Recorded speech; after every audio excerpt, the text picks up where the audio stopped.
ಇದನ್ನ ಪರಶುರಾಮ ಕ್ಷೇತ್ರ ಅಂತ ಕರೆಯೋದಕ್ಕೆ ಸಾಕಷ್ಟು ಪುರಾವೆಗಳಿದೆ ಹಾಗೂ ಅದರ ಹಿಂದಿನ ಕಥೆಗಳು ಎಷ್ಟು ಅತ್ಯದ್ಭುತವಾಗಿದೆ. ಕಾಂತಾರ ಸಿನಿಮಾ ಬಂದ ನಂತರ ಸಾಕಷ್ಟು ಜನರಿಗೆ ಒಂದು ಕುತೂಹಲ, ತುಳುನಾಡಿನ ಆಚರಣೆಗಳ ಬಗ್ಗೆ, ದೈವಾರಾಧನೆ ಬಗ್ಗೆ. ತುಳು ಭಾಷೆಗೆ 2,500 ವರ್ಷ ಇತಿಹಾಸ, ಸ್ವತಂತ್ರ ಲಿಪಿ ಇದೆ, 1100 ವರ್ಷ ಇತಿಹಾಸ. ಅಲ್ಲಿನ ಪ್ರಾಚೀನ ದೈವಗಳ ನುಡಿಕಟ್ಟಲ್ಲಿ ನೋಡಿದ್ರೆ ತುಳು ರಾಜ್ಯದ ವ್ಯಾಪ್ತಿ ಕಾಣುತ್ತದೆ. ರಾಮೇಶ್ವರ ಗಡಿಯಿಂದ ನೀಲೇಶ್ವರ ಗಡಿ, ನೀಲೇಶ್ವರ ಗಡಿಯಿಂದ ಅಂಕೋಲ ಗಡಿ, ಮುಡನಘಟ್ಟ, ಪಡುವಣ ಕಡಲು, ತೌಳವ ಮಾತೆ ಒಡಲು.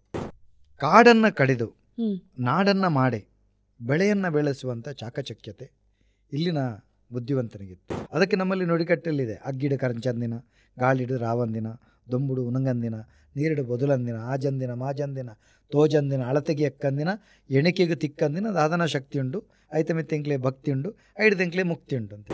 ನಾಗನನ್ನ ಸರ್ಪದ ಸ್ವರೂಪದಲ್ಲಿ ಕಂಡದ್ದು.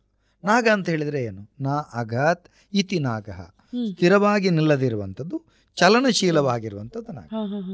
ಚನಿಲನ್ನ ಓ ಚನಿಲನ್ನ, ಈವೋಲು ಪುಟ್ಟೊಂಡೆಂಬೆ ಚನಿಲನ್ನ, ಮರ ತೊಟ್ಟೆಡು ಪುಟ್ಟೊಂಡೆನ್ಪೆ ಚನಿಲನ್ನೆ, ನಿಕ್ಕದಾನೆ ಬಾರಿಂಡುಂಬೆ ಚನಿಲನ್ನ, ಕಾಯಿ ಕುಕ್ಕು ಬಾರಿಂಡುಂಬೆ ಚನಿಲನ್ನ, ಈ ಅಂಚಿ ಪೋಲಂಬೆ ನಡಿಯನ್ನ, ಈ ಇಂಚಿ ಬಲ್ಲಂಬೆ ಪಿಲಿಯನ್ನ ಅಂತೇಳಿ. ಕಷ್ಟದ ಕೆಲಸಗಳೇನಿದೆ ಅದು ಗಂಡು ಮಕ್ಕಳು ಮಾಡಬೇಕು. ಸುಲಭದ್ದು ಹೂ ಕೊಡುವಂಥದ್ದು ಏನಿದೆ, ಹಾಲು ಕೊಡುವಂಥದ್ದು ಏನಿದೆ, ಅಂಥದ್ದೆಲ್ಲ ಹೆಣ್ಮಕ್ಕಳಿಗೆ. ಮೌಲ್ಯಯುತವಾದ ಕೆಲಸಗಳು ಹೆಣ್ಮಕ್ಕಳಿಗೆ. ಈ ಮಲ್ಲಿಗೆ ಬಹಳ ಪ್ರಾಮುಖ್ಯ ಇದೆ. ಅದಕ್ಕಿಂತಲೂ ಪ್ರಾಮುಖ್ಯ ಹಿಂಗಾರ ಮತ್ತು ತೆಂಗಿನ ಮರದ ಹಿಂಗಾರ. ಯಾಕೆ ಅದು ಶ್ರೇಷ್ಠ? ಅದು ತುಂಬಿ ಮುಟ್ಟದ ಹೂ. ಇಲ್ಲಿನ ಎಲ್ಲ ಚಿಗುರಿನ ಕಷಾಯ ಮಾಡಿ ಕುಡಿತೇವೆ, ಪಸಂಗರಿ ಮಾಡಿ ತಿಂತೇವೆ, ಕೆತ್ತೆ ಕಷಾಯ ಮಾಡ್ತೇವೆ. ಆಟಿ ಅಮಾವಾಸ್ಯೆ ದಿವಸ ನಾವು ಹಾಳೆ ಕೆತ್ತೆ ಕಷಾಯ ಮಾಡಿ ಕುಡಿತೇವೆ. ತುಳುನಾಡಿನಲ್ಲಿ ಮೌಲ್ಯಯುತವಾದಂಥ ಸ್ಥಾನ ಇಬ್ಬರಿಗಿರುವಂಥ ಅದು ತಾಯಿ ಮತ್ತು ಮಾವ. ಭಯ ಅನ್ನುವಂಥದ್ದು ಸತ್ಯ, ಭಕ್ತಿ ಅನ್ನುವಂಥದ್ದು ವಿಶ್ವಾಸ ಅಂತ. ಓ ಅಂತ ಹೇಳ್ತಾನೆ, ಅದಕ್ಕೆ ಉರೇಲು ಅಂತ ಕರೀತಾರೆ. ಸ್ವಾಮಿ ಮೈಸಂದಾಯ ಅಂತ ಹೇಳ್ತಾನೆ, ನೀನೇ ನನಗೆ ದೇವರು ಅಂತೇಳಿ. ರೋಮಾಂಚನ ಆಗ್ತದೆ ನಮಗೆ. ಪ್ರಕೃತಿಯಲ್ಲಿ 1000 ದೇವಗಳಿಲ್ಲ, 2 ವಿಭಾಗಗಳನ್ನು ಹಾಗೆ ಮಾಡ್ಬೋದು. ಒಂದು ಪ್ರಾಕೃತಿಕ ಶಕ್ತಿ, ಇನ್ನೊಂದು ವ್ಯಕ್ತಿ ಹೋಗಿ ಶಕ್ತಿ ಆಗಿರುವಂತ. ನಮ್ದು ದಕ್ಷಿಣ ಕನ್ನಡ ಜಿಲ್ಲೆ ಅಂತಿದೆ, ಅದು ಮಂಗಳೂರು ಜಿಲ್ಲೆ ಆಗಬೇಕು ಅಂತ ನಾವೀಗ ಪ್ರಯತ್ನ ಮಾಡ್ತಾ ಇದ್ದೇವೆ. ಅದಕ್ಕೆ ಬೇಡಿಕೆಯನ್ನು ಕೊಟ್ಟಿದ್ದೇವೆ.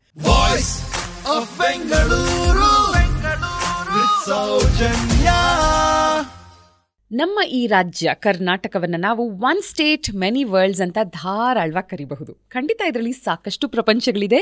ಆ್ಯಂಡ್ ನಮ್ಮ ಈ ರಾಜ್ಯದ ಮತ್ತೊಂದು ಪ್ರಪಂಚದ ಬಗ್ಗೆ ಕಳೆದ ಕೆಲ ವರ್ಷಗಳಿಂದ ಇನ್ಫ್ಯಾಕ್ಟ್ ನಮಗೆ ಸ್ವಲ್ಪ ಕುತೂಹಲ ಜಾಸ್ತಿನೇ ಆಗಿದೆ. ಇದನ್ನು ಪುರಾಣಗಳಲ್ಲಿ ಇದ್ರ ಬಗ್ಗೆ ಇನ್ಫ್ಯಾಕ್ಟ್ ನಾವು ಓದಿದ್ದೀವಿ.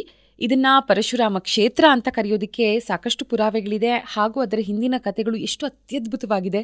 ವಿಷ್ಣುವಿನ 6ನೇ ಅವತಾರಿಯಾದಂಥ ಪರಶುರಾಮನಿಗೂ ಈ ಕ್ಷೇತ್ರಕ್ಕೂ ಇರುವಂತಹ ನಂಟು ಅಪಾರ.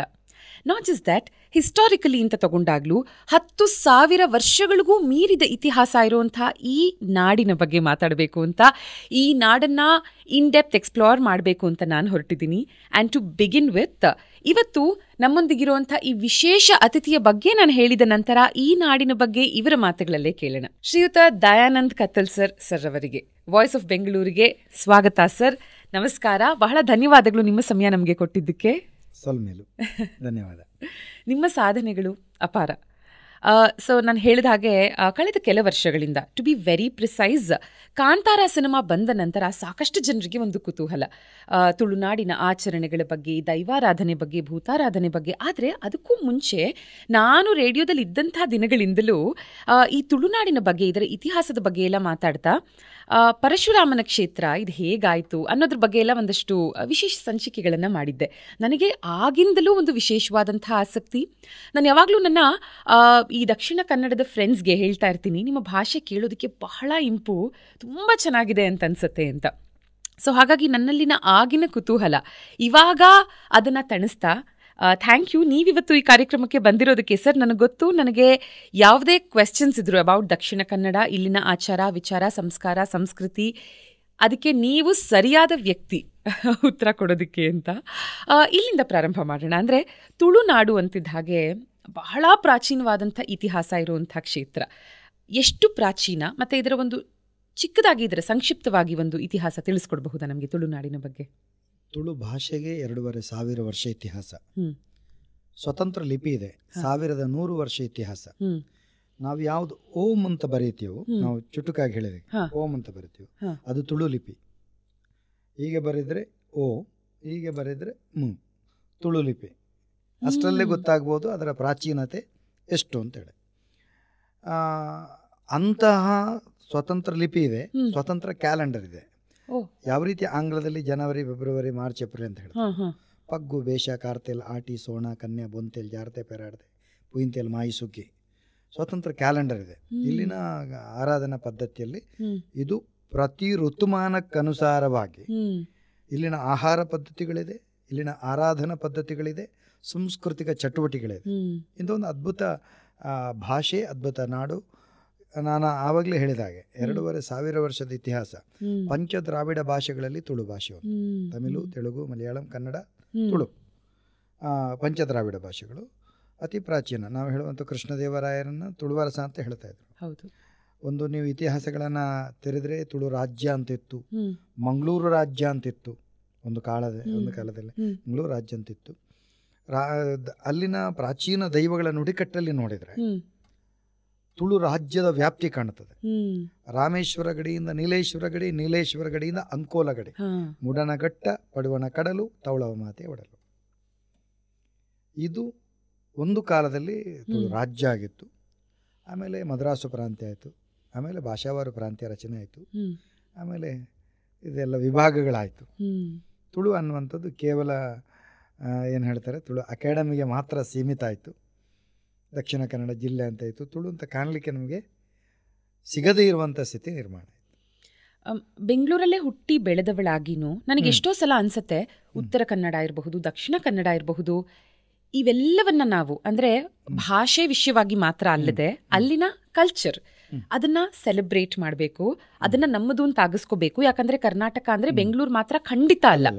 ಕರ್ನಾಟಕ ಅಂದ್ರೆ ನಾನು ಆಗ್ಲೇ ಹೇಳಿದ ಹಾಗೆ ಒನ್ ಸ್ಟೇಟ್ ಮೆನಿ ವರ್ಲ್ಡ್ಸ್, ಸಾಕಷ್ಟು ಪ್ರಪಂಚಗಳಿದೆ ಇದರಲ್ಲಿ. ಅದರಲ್ಲಿ ತುಳುನಾಡಿನ ಬಗ್ಗೆನೇ ಮಾತಾಡ್ತಾ ನಾವು ಓದಿರೋದೇನೆಂದ್ರೆ, ಪರಶುರಾಮ ಕ್ಷೇತ್ರ ಹೇಗಾಯ್ತು ಅಂದಾಗ ವಿಷ್ಣುವಿನ 6ನೇ ಅವತಾರಿ ಪರಶುರಾಮ ತನ್ನ ಕೊಡಲಿಯನ್ನು ಎಸಿತಾನೆ ಸಮುದ್ರಕ್ಕೆ. ಅದು ಎಲ್ಲಿ ಹೋಗಿ ಕಚ್ಕೊಳ್ಳುತ್ತೋ ಅಲ್ಲಿವರೆಗೂ ನೆಲ ಸಿಗತ್ತೆ. ಆ ನೆಲ ವಿಭಜನೆ ಆಗತ್ತೆ, ಕೇರಳಕ್ಕೂ ಕರ್ನಾಟಕಕ್ಕೂ ತುಳುನಾಡಾಗತ್ತೆ, ಅದು ಪರಶುರಾಮ ಕ್ಷೇತ್ರವಾಗತ್ತೆ ಅಂತ. ಆದ್ರೆ ಹೀಗೆ ಆ ಕ್ಷೇತ್ರ ಸಿಕ್ಕಾಗ ಕಲ್ಟಿವೇಶನ್ಗೆ ಅಥವಾ ಜನ ಅಲ್ಲಿ ಅವರ ಜೀವನವನ್ನ ಪ್ರಾರಂಭ ಮಾಡೋದಕ್ಕೆ ಅಷ್ಟು ಸೂಕ್ತವಾಗಿರ್ಲಿಲ್ಲ, ಬಹಳ ಉಪ್ಪುಪ್ಪಾಗಿತ್ತು ಅನ್ನೋ ಕಾರಣಕ್ಕೆ ವಾಸುಕಿ ಸರ್ಪವನ್ನ ಬರಮಾಡ್ಕೊಳ್ತಾನೆ ಪರಶುರಾಮ. ಆನಂತರ ವಾಸುಕಿ ಸರ್ಪ ಹಾಲಾಹಲ ವಿಷವನ್ನ ಈ ಜಾಗದ ಮೇಲೆ ಪಸರಿಸಿದಾಗ ಆ ಉಪ್ಪಿನ ಅಂಶ ಹೋಗಿ ಕಲ್ಟಿವೇಶನ್ಗೆ ಬಹಳ ಯೋಗ್ಯವಾಗಿ ಹಸಿರಿನಿಂದ ಕಂಗೊಳಿಸೋದಕ್ಕೆ ಪ್ರಾರಂಭವಾಯಿತು ಅಂತ. ಇವತ್ತಿಗೂ ನಾವು ಹಾಗಾಗಿ ಈ ಕ್ಷೇತ್ರದಲ್ಲಿ ಹೆಚ್ಚು ಹಸಿರನ್ನ ನೋಡಬಹುದು ಅಂತ. Sir please correct me if I am wrong, ಇದು ಸರಿಯಾದ ಇತಿಹಾಸನ? ನೋಡಿ, ಒಂದು ನೆಲದ ಸಂಸ್ಕೃತಿಗೆ ಪುರಾಣದ ಕಥೆಗಳನ್ನು ಜೋಡಿಸಿರುವಂಥದ್ದು, ಅಂದರೆ ಸಾದೃಶವಾಗಿ. ಈಗ ನಿಮ್ಮ ಹೆಸರೇನು? ನಿಮ್ಮ ಹೆಸರು ಸೌಜನ್ಯ. ಸೌಜನ್ಯನನ್ನ ನಾಳೆ ಕಿರೀಟ ಕಟ್ಟಿ 4 ಕೈ ಕಟ್ಟಿ ಶಂಖಚಕ್ರ ಗದಾ ಪದ್ಮ ಕೊಟ್ಟರೆ, ಅಲ್ಲ ಏನಾದರೂ ಆಯುಧಗಳನ್ನು ಕೊಟ್ಟರೆ ದೇವಿ ಅಂತ ನೋಡ್ಬೋದು, ವಿಷ್ಣುವಾಗಿ ನೋಡ್ಬೋದು. ಈಗ ಭಗವಂತನ ಈ ವ್ಯಕ್ತಿಯಲ್ಲಿ ನೋಡಿದ ಹಾಗೆ ಈ ನೆಲದ ಮೂಲ ಸಂಸ್ಕೃತಿ ಬೇರೆ ಇದೆ. ತುಳು ನೆಲದ ಮೂಲ ಸಂಸ್ಕೃತಿ ಬೇರೆ ಇದೆ. ಇದು ಪರಬ್ರಹ್ಮ ಸ್ವರೂಪಿ ಅಂತ ಯಾವುದನ್ನು ಆರಾಧನೆ ಮಾಡ್ತೇವೆ, ನಿರಾಕಾರ ನಿರ್ಗುಣಸ್ಯ ಬ್ರಹ್ಮ ಅಂತ ಹೇಳ್ತೇವೆ, ಅದರ ಆರಾಧನೆ ಕ್ಷೇತ್ರ ಇಲ್ಲಿನ ದೈವಾರಾಧನಾ ಕ್ಷೇತ್ರ. ಈಗ ಪರಶು ಅಂತ ಹೇಳಿದ್ರೆ ಕುಡರಿ ಅಂತ ಹೇಳ್ತಾರೆ, ಕೊಡಲಿ ಅಂತ ಹೇಳ್ತಾರೆ. ಅದನ್ನು ವಿಭಾಗಿಸಿದ್ರೆ ಕುಡುವರಿ ಅಂತ ಬರ್ತದೆ. ಕುಡು ಅಂತ ಹೇಳಿದ್ರೆ ನಾವು ಹೇಳುವಂಥದ್ದು ಹುರುಳಿ, ಅರಿ ಅಂತ ಹೇಳಿದ್ರೆ ಅಕ್ಕಿ. ಇದು ಬೆಳೆದಂಥ ನಾಡು ಅಂತ. ಕುಡು ಅಕ್ಕಿಯನ್ನ ಅಕ್ಕಿಯೊಳು ಅನ್ನವನ್ನು ಮೊದಲು ಕಂಡವನಾರು ಅಂತ ಹೇಳಿದ್ರಲ್ಲ. ಅಕ್ಕಿ ಹುಟ್ಟಿಕೊಂಡಂತ ಕತೆ ನಮ್ಮ ಸತ್ಯನಾಪುರದ ಸಿರಿಯ ಪಾರ್ಧನದಲ್ಲಿದೆ. ಒಳಿಯ ಪಾಚಿದ ಉಳೈ ಪೇರ ಬಂದದ ಉಣುಪು ಅಂತ ಹೇಳಿ ಯಾವ ರೀತಿ ಅನ್ನ ಹುಟ್ಟಿಕೊಂಡಿದೆ ಅನ್ನೋದಕ್ಕೆ ಪಾರ್ಧನೆ ಇದೆ, ದಾಖಲೆ ಇದೆ ನಮ್ಮಲ್ಲಿ, ಯಾವ ರೀತಿ ಹುಟ್ಟಿಕೊಂಡಿತು ಅನ್ನೋದಕ್ಕೆ. ಆದ್ರಿಂದ ಇಲ್ಲಿ ಪರಶು ಅಂತ ಹೇಳಿದ್ರೆ ಕೊಡಲಿ, ಮರದ ಮರ್ಮರತೆಯ ಮಧ್ಯೆ ಆ ಮರ ಈ ಮರ ಅಂತ ಹೇಳಿದಾಗ ಏನು ಹೊಡ್ಕೊಳ್ತದೆ? ರಾಮ ಹುಟ್ಕೊಳ್ತದೆ. ರಾಮ ಮತ್ತು ಕೊಡಲಿ ಸೇರಿದರೆ ಪರಶುರಾಮ ಆಯಿತು. ಆಯಿತಾ? ಇದನ್ನು ಪ್ರಾಜ್ಞರು ಕ್ರಾಂತದರ್ಶಿಗಳು ಯಾವ ರೀತಿ ಜೋಡಿಸ್ಕೊಂಡಿದ್ದಾರೆ ಅಂತ ಹೇಳಿದ್ರೆ ಪುರಾಣದ ಪರಶುರಾಮನಿಗೆ ಬಹಳ ಹತ್ತಿರವಾಗಿ ಜೋಡಿಸ್ಕೊಂಡ್ರು. ಆಯಿತಾ? ಆ ಪುರಾಣದ ಪರಶುರಾಮನಿಗೂ ಇಲ್ಲಿನ ಒಂದು ವ್ಯವಸ್ಥೆಗೂ ಕಥೆಗಳಲ್ಲಿ ತುಂಬ ವ್ಯತ್ಯಾಸ ಕಾಣುತ್ತದೆ. ಕಾಡನ್ನು ಕಡಿದು ನಾಡನ್ನು ಮಾಡಿ ಬೆಳೆಯನ್ನು ಬೆಳೆಸುವಂಥ ಚಾಕಚಕ್ಯತೆ ಇಲ್ಲಿನ ಬುದ್ಧಿವಂತನಿಗಿತ್ತು. ಇದು ಕೃಷಿ ಭೂಮಿಯಾಗಿತ್ತು, ಇದು ಋಷಿಭೂಮಿಯೂ ಆಗಿತ್ತು. ಆದ್ದರಿಂದ ಈ ಪರಶುರಾಮನ ಕತೆ, ಪರಶುರಾಮ ಸೃಷ್ಟಿ ಇಲ್ಲಿ ನಾವು ಬೆರ್ಮೆರೆ ಸೃಷ್ಟಿ ಅಂತ ಕರಿತೇವೆ. ಪರಶುರಾಮನ ಸೃಷ್ಟಿಯೂ ಹೌದು. ಏಕಂ ಸತ್ ವಿಪ್ರಾಹ ಬಹುದಾವದಂತೆ ಶಕ್ತಿ ಒಂದು, ನಾಮರೂಪಗಳು ಬೇರೆ ಬೇರೆ ಇರ್ತವೆ. ಇಲ್ಲಿ ನೀವು ತುಳುನಾಡಿನಾದ್ಯಂತ ನೀವು ಹುಡುಕಿದ್ರು ಎಲ್ಲ ಕಡೆ ಸಿಗುವಂಥದ್ದು ಬೆರ್ಮೇರ್ ಅಂತೇಳಿ. ಯಾವುದು ಪರಂಬ್ರಹ್ಮ ಅಂತ ಹೇಳ್ತೇವೆ ಅದನ್ನೇ ಬೆರ್ಮೇರ್ ಅಂತ ಕರೆಯುವಂಥದ್ದು. ಆಕಾರ ಸ್ವರೂಪ ಇಲ್ಲದೆ ಇರುವಂಥದ್ದು. ಈಗ ಮೂರ್ತಿ ಅಂತ ಇಲ್ಲ, ಈಗ ಮೂರ್ತಿಗಳ ಕಲ್ಪನೆ ಬಂದಿದೆ. ಎಲ್ಲ ದೈವಗಳಿಗೂ ಮೊದಲು ಎಲ್ಲ ದೈವಗಳಿಗೂ ಮೂರ್ತಿ ಇರಲಿಲ್ಲ. ಬೆರ್ಮೇರೆಗೂ ಬ್ರಹ್ಮನಿಗೂ ಮೂರ್ತಿ ಇರಲಿಲ್ಲ. ಅದು ನಾಗಬ್ರಹ್ಮ ಹೇಳ್ತಾರೆ, ಆ ದೈವ ಬ್ರಹ್ಮ ಅಂತ ಹೇಳಿದ್ರೆ ಬೇರೆ ಬೇರೆ ಸ್ವರೂಪಗಳಲ್ಲಿ ಕಾಣ್ತೇವೆ. ಅದು ಯಾವುದಕ್ಕೂ ಮೂರ್ತಿ ಇಲ್ಲದೆ ಇರುವಂಥ ಕಾಲ ಇತ್ತು.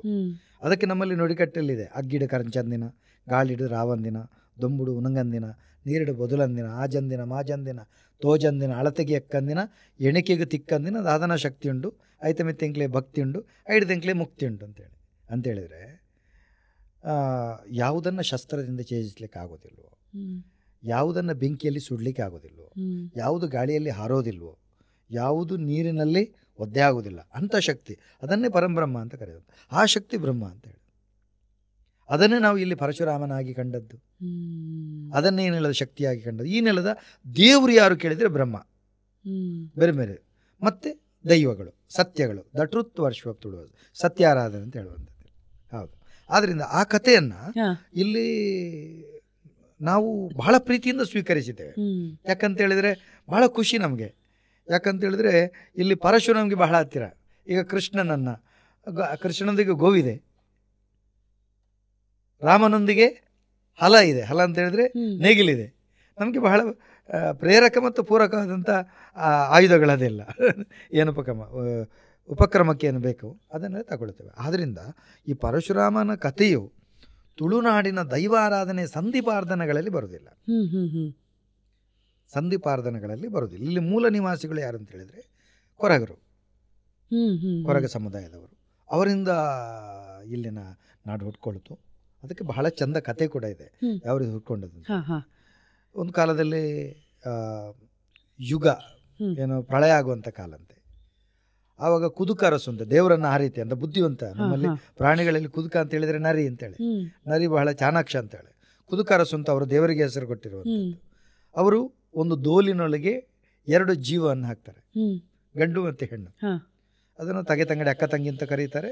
2 ಜೀವವನ್ನು ಹಾಕ್ತಾರೆ. ಯಾವಾಗ ಪ್ರಳಯ ಮುಗಿದು ಒಂದು ಬದಿಗೆ ನಿಲ್ತದೋ ಅಲ್ಲೇ ಆಗುವಾಗ ನಿಮ್ಮ ಜೀವ ಸಂತತಿ ಆರಂಭ ಆಗಲಿ ಅಂತ ಅನುಗ್ರಹ ಮಾಡ್ತಾರೆ ಕೊರಗ ಸಮುದಾಯದವರು. ಅದರಿಂದ ಸಂತತಿ ಆರಂಭ ಆಯಿತು ಅನ್ನುವಂಥದ್ದು ಕೊರಗರ ಕತೆ. ತುಳುನೆಲದ ಮೂಲ ನಿವಾಸಿಗಳು ಅವರು. ಅವರಿಗೆ ನಮಗೆ ಮಾತೃ ಸಮಾನರು ಯಾರು ಕೊರಗ ಸಮುದಾಯದವರು. ಆ ರೀತಿ ಅದರಿಂದ ಆರಂಭ ಆಗುತ್ತೆ.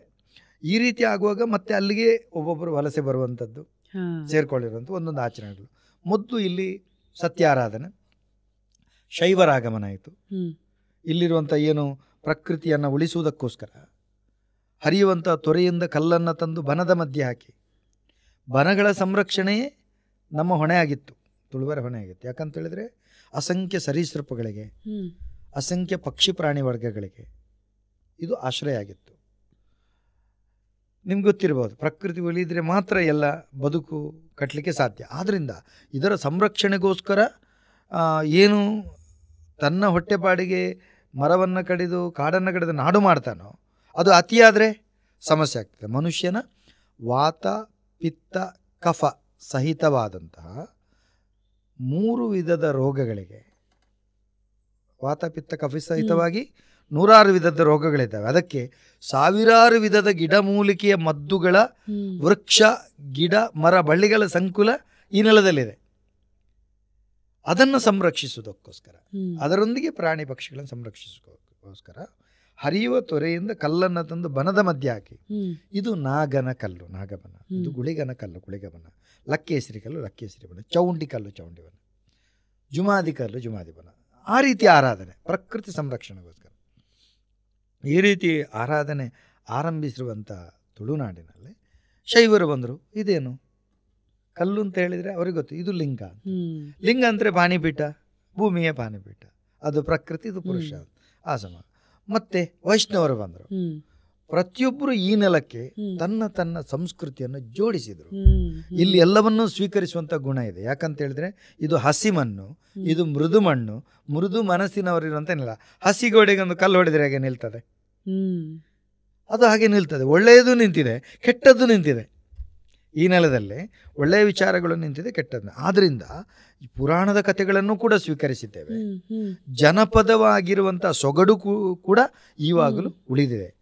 ಇದು ಜನಪದೀಯತೆಯೊಂದಿಗೆ ಒಂದು ಆರಾಧನಾ ಪರಂಪರೆ ಇಲ್ಲಿ ಬೆಳೆದು ಬಂದಿದೆ. ಆದರೆ ತುಳುನಾಡು ಅಂತಿದ್ದ ಹಾಗೆ ಮತ್ತೊಂದೇನೆಂದ್ರೆ, ಎರಡು ನೆಲೆಗಳು ಸೇರ್ಪಡೆಯಾಗಿ ತುಳುನಾಡಾಯ್ತು ಅನ್ನೋ ನಂಬಿಕೆ ಏನಿದೆ ಸರ್, ಹೈವ ಮತ್ತೆ ತುಳುವ, ಇದರ ಉಲ್ಲೇಖ ಏನಾದರೂ ನಮಗೆ ಕಾಣಸಿಗುತ್ತಾ ಸ್ಕ್ರಿಪ್ಚರ್ಸ್ಗಳಲ್ಲಿ, ಲಿಪಿಗಳಲ್ಲಿ? ಇಲ್ಲಿ ಪಾಡ್ದನಗಳಲ್ಲಿ ಅದು ಕಾಣೋದಿಲ್ಲ.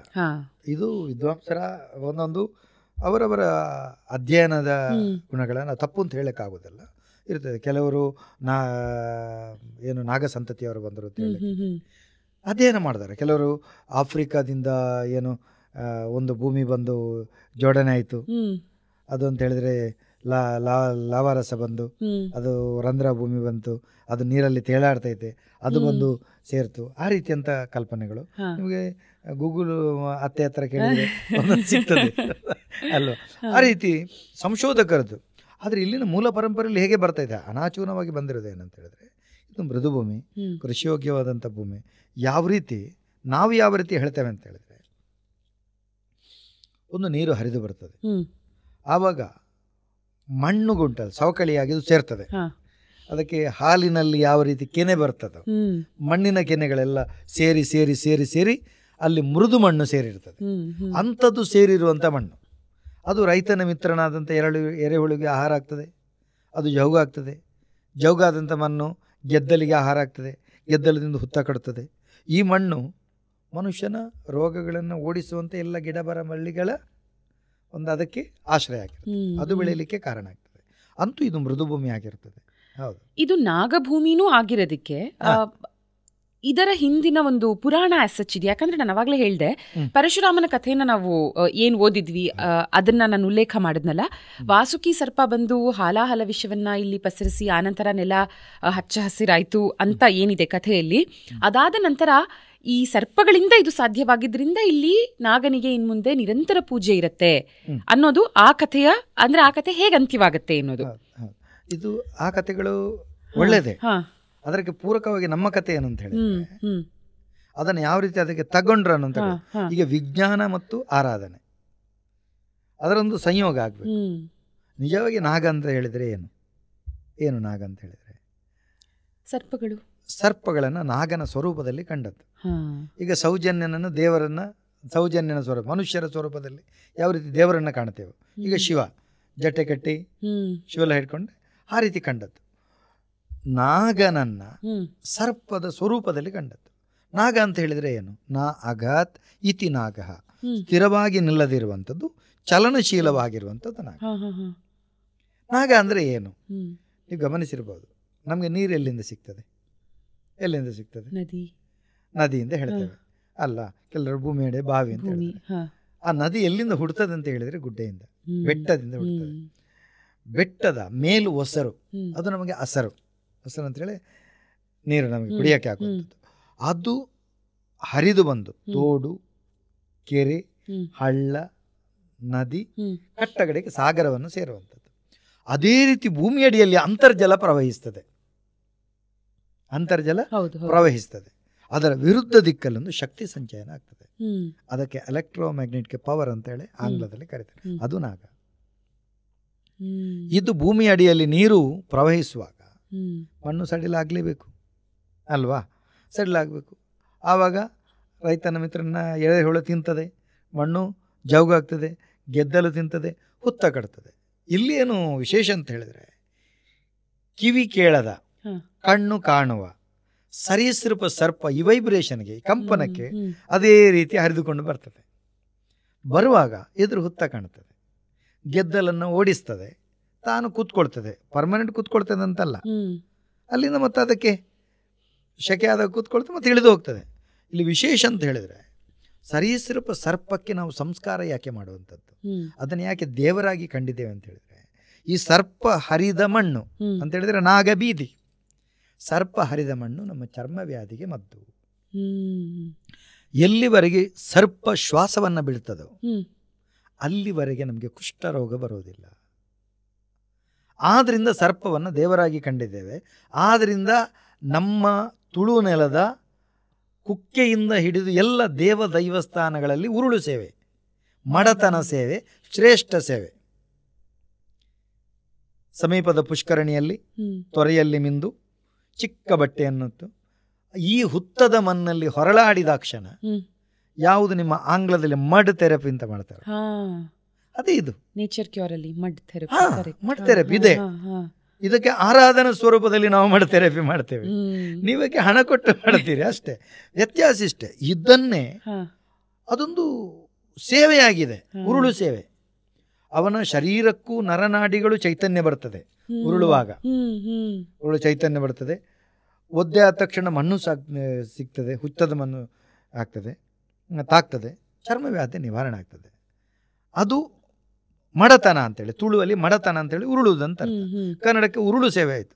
ಆದರೆ ಕುಕ್ಕೆ ಸುಬ್ರಹ್ಮಣ್ಯದಲ್ಲಿ ಮಡೆ ಸ್ನಾನ ಅಂತ ಉಂಟು, ಅದು ಸ್ವಲ್ಪ ತಪ್ಪು. ಅದು ಏನಾಗಿದೆ ಅಂತಂದರೆ ಅಪಭ್ರಂಶ ಆಗೋದು ಅಂತ ಹೇಳುವಂಥದ್ದು. ಮಡತನ ಅಂತ ಹೇಳಿದರೆ ಕನ್ನಡಕ್ಕಾಗುವಾಗ ಇದೆಂಥದಪ್ಪ ಮಡತನ, ಅದನ್ನು ವಿಭಜಿಸ್ಲಿಕ್ಕೆ ಹೋದರು. ಮಡತನ, ಇದು ಮಡೆ ಸ್ನಾನ ಆಗಿರಬೇಕು. ಹಾಗಾದರೆ ದೇವರ ಉಚ್ಚಿಷ್ಟದಲ್ಲಿ ಹೊರಳಾಡಲಿ. ಇವರು ಯಾಕೆ ಮಣ್ಣಲ್ಲಿ ಹೊರಳಾಡ್ತಾರೆ? ಈ ಗುಟ್ಟು ಗೊತ್ತಿಲ್ಲ ಅವರಿಗೆ, ಇದು ಚರ್ಮವ್ಯಾಧಿಗೆ ಮದ್ದು ಅಂತೇಳಿ. ಅವಾಗೇನು ದೇವರಿಗಿಟ್ಟ ಉಚ್ಚಿಷ್ಟದಲ್ಲಿ ಹೊರಳಾಡಿದರು, ಆಮೇಲೆ ಮನುಷ್ಯನ ಉಚ್ಚಿಷ್ಟದಲ್ಲಿ ಹೊರಳಾಡುವಂಥ ಅದು ಸರಿಯಲ್ಲ ಅಂತೇಳಿ. ಆದರೆ ಸಾಕಷ್ಟು ದೇವಸ್ಥಾನಗಳಲ್ಲಿ ಇನ್ಫ್ಯಾಕ್ಟ್ ನಾವು ಇದನ್ನು ನೋಡ್ತೀವಿ ಸರ್, ದೇವಸ್ಥಾನದ ಸುತ್ತು. ಅದು ತಪ್ಪು. ದೇವಸ್ಥಾನದ ಸುತ್ತು ಮಾಡ್ಬೋದು, ಉರುಳು ಸೇವೆ ಮಾಡಬಹುದು. ದೇವಸ್ಥಾನದ ಸುತ್ತು ಉರುಳು ಸೇವೆ ಮಾಡುವ ಆ ಕಾಲದ ದೇವಸ್ಥಾನ ಹೇಗಿತ್ತು ಅಂತ ಯೋಚಿಸಬೇಕು.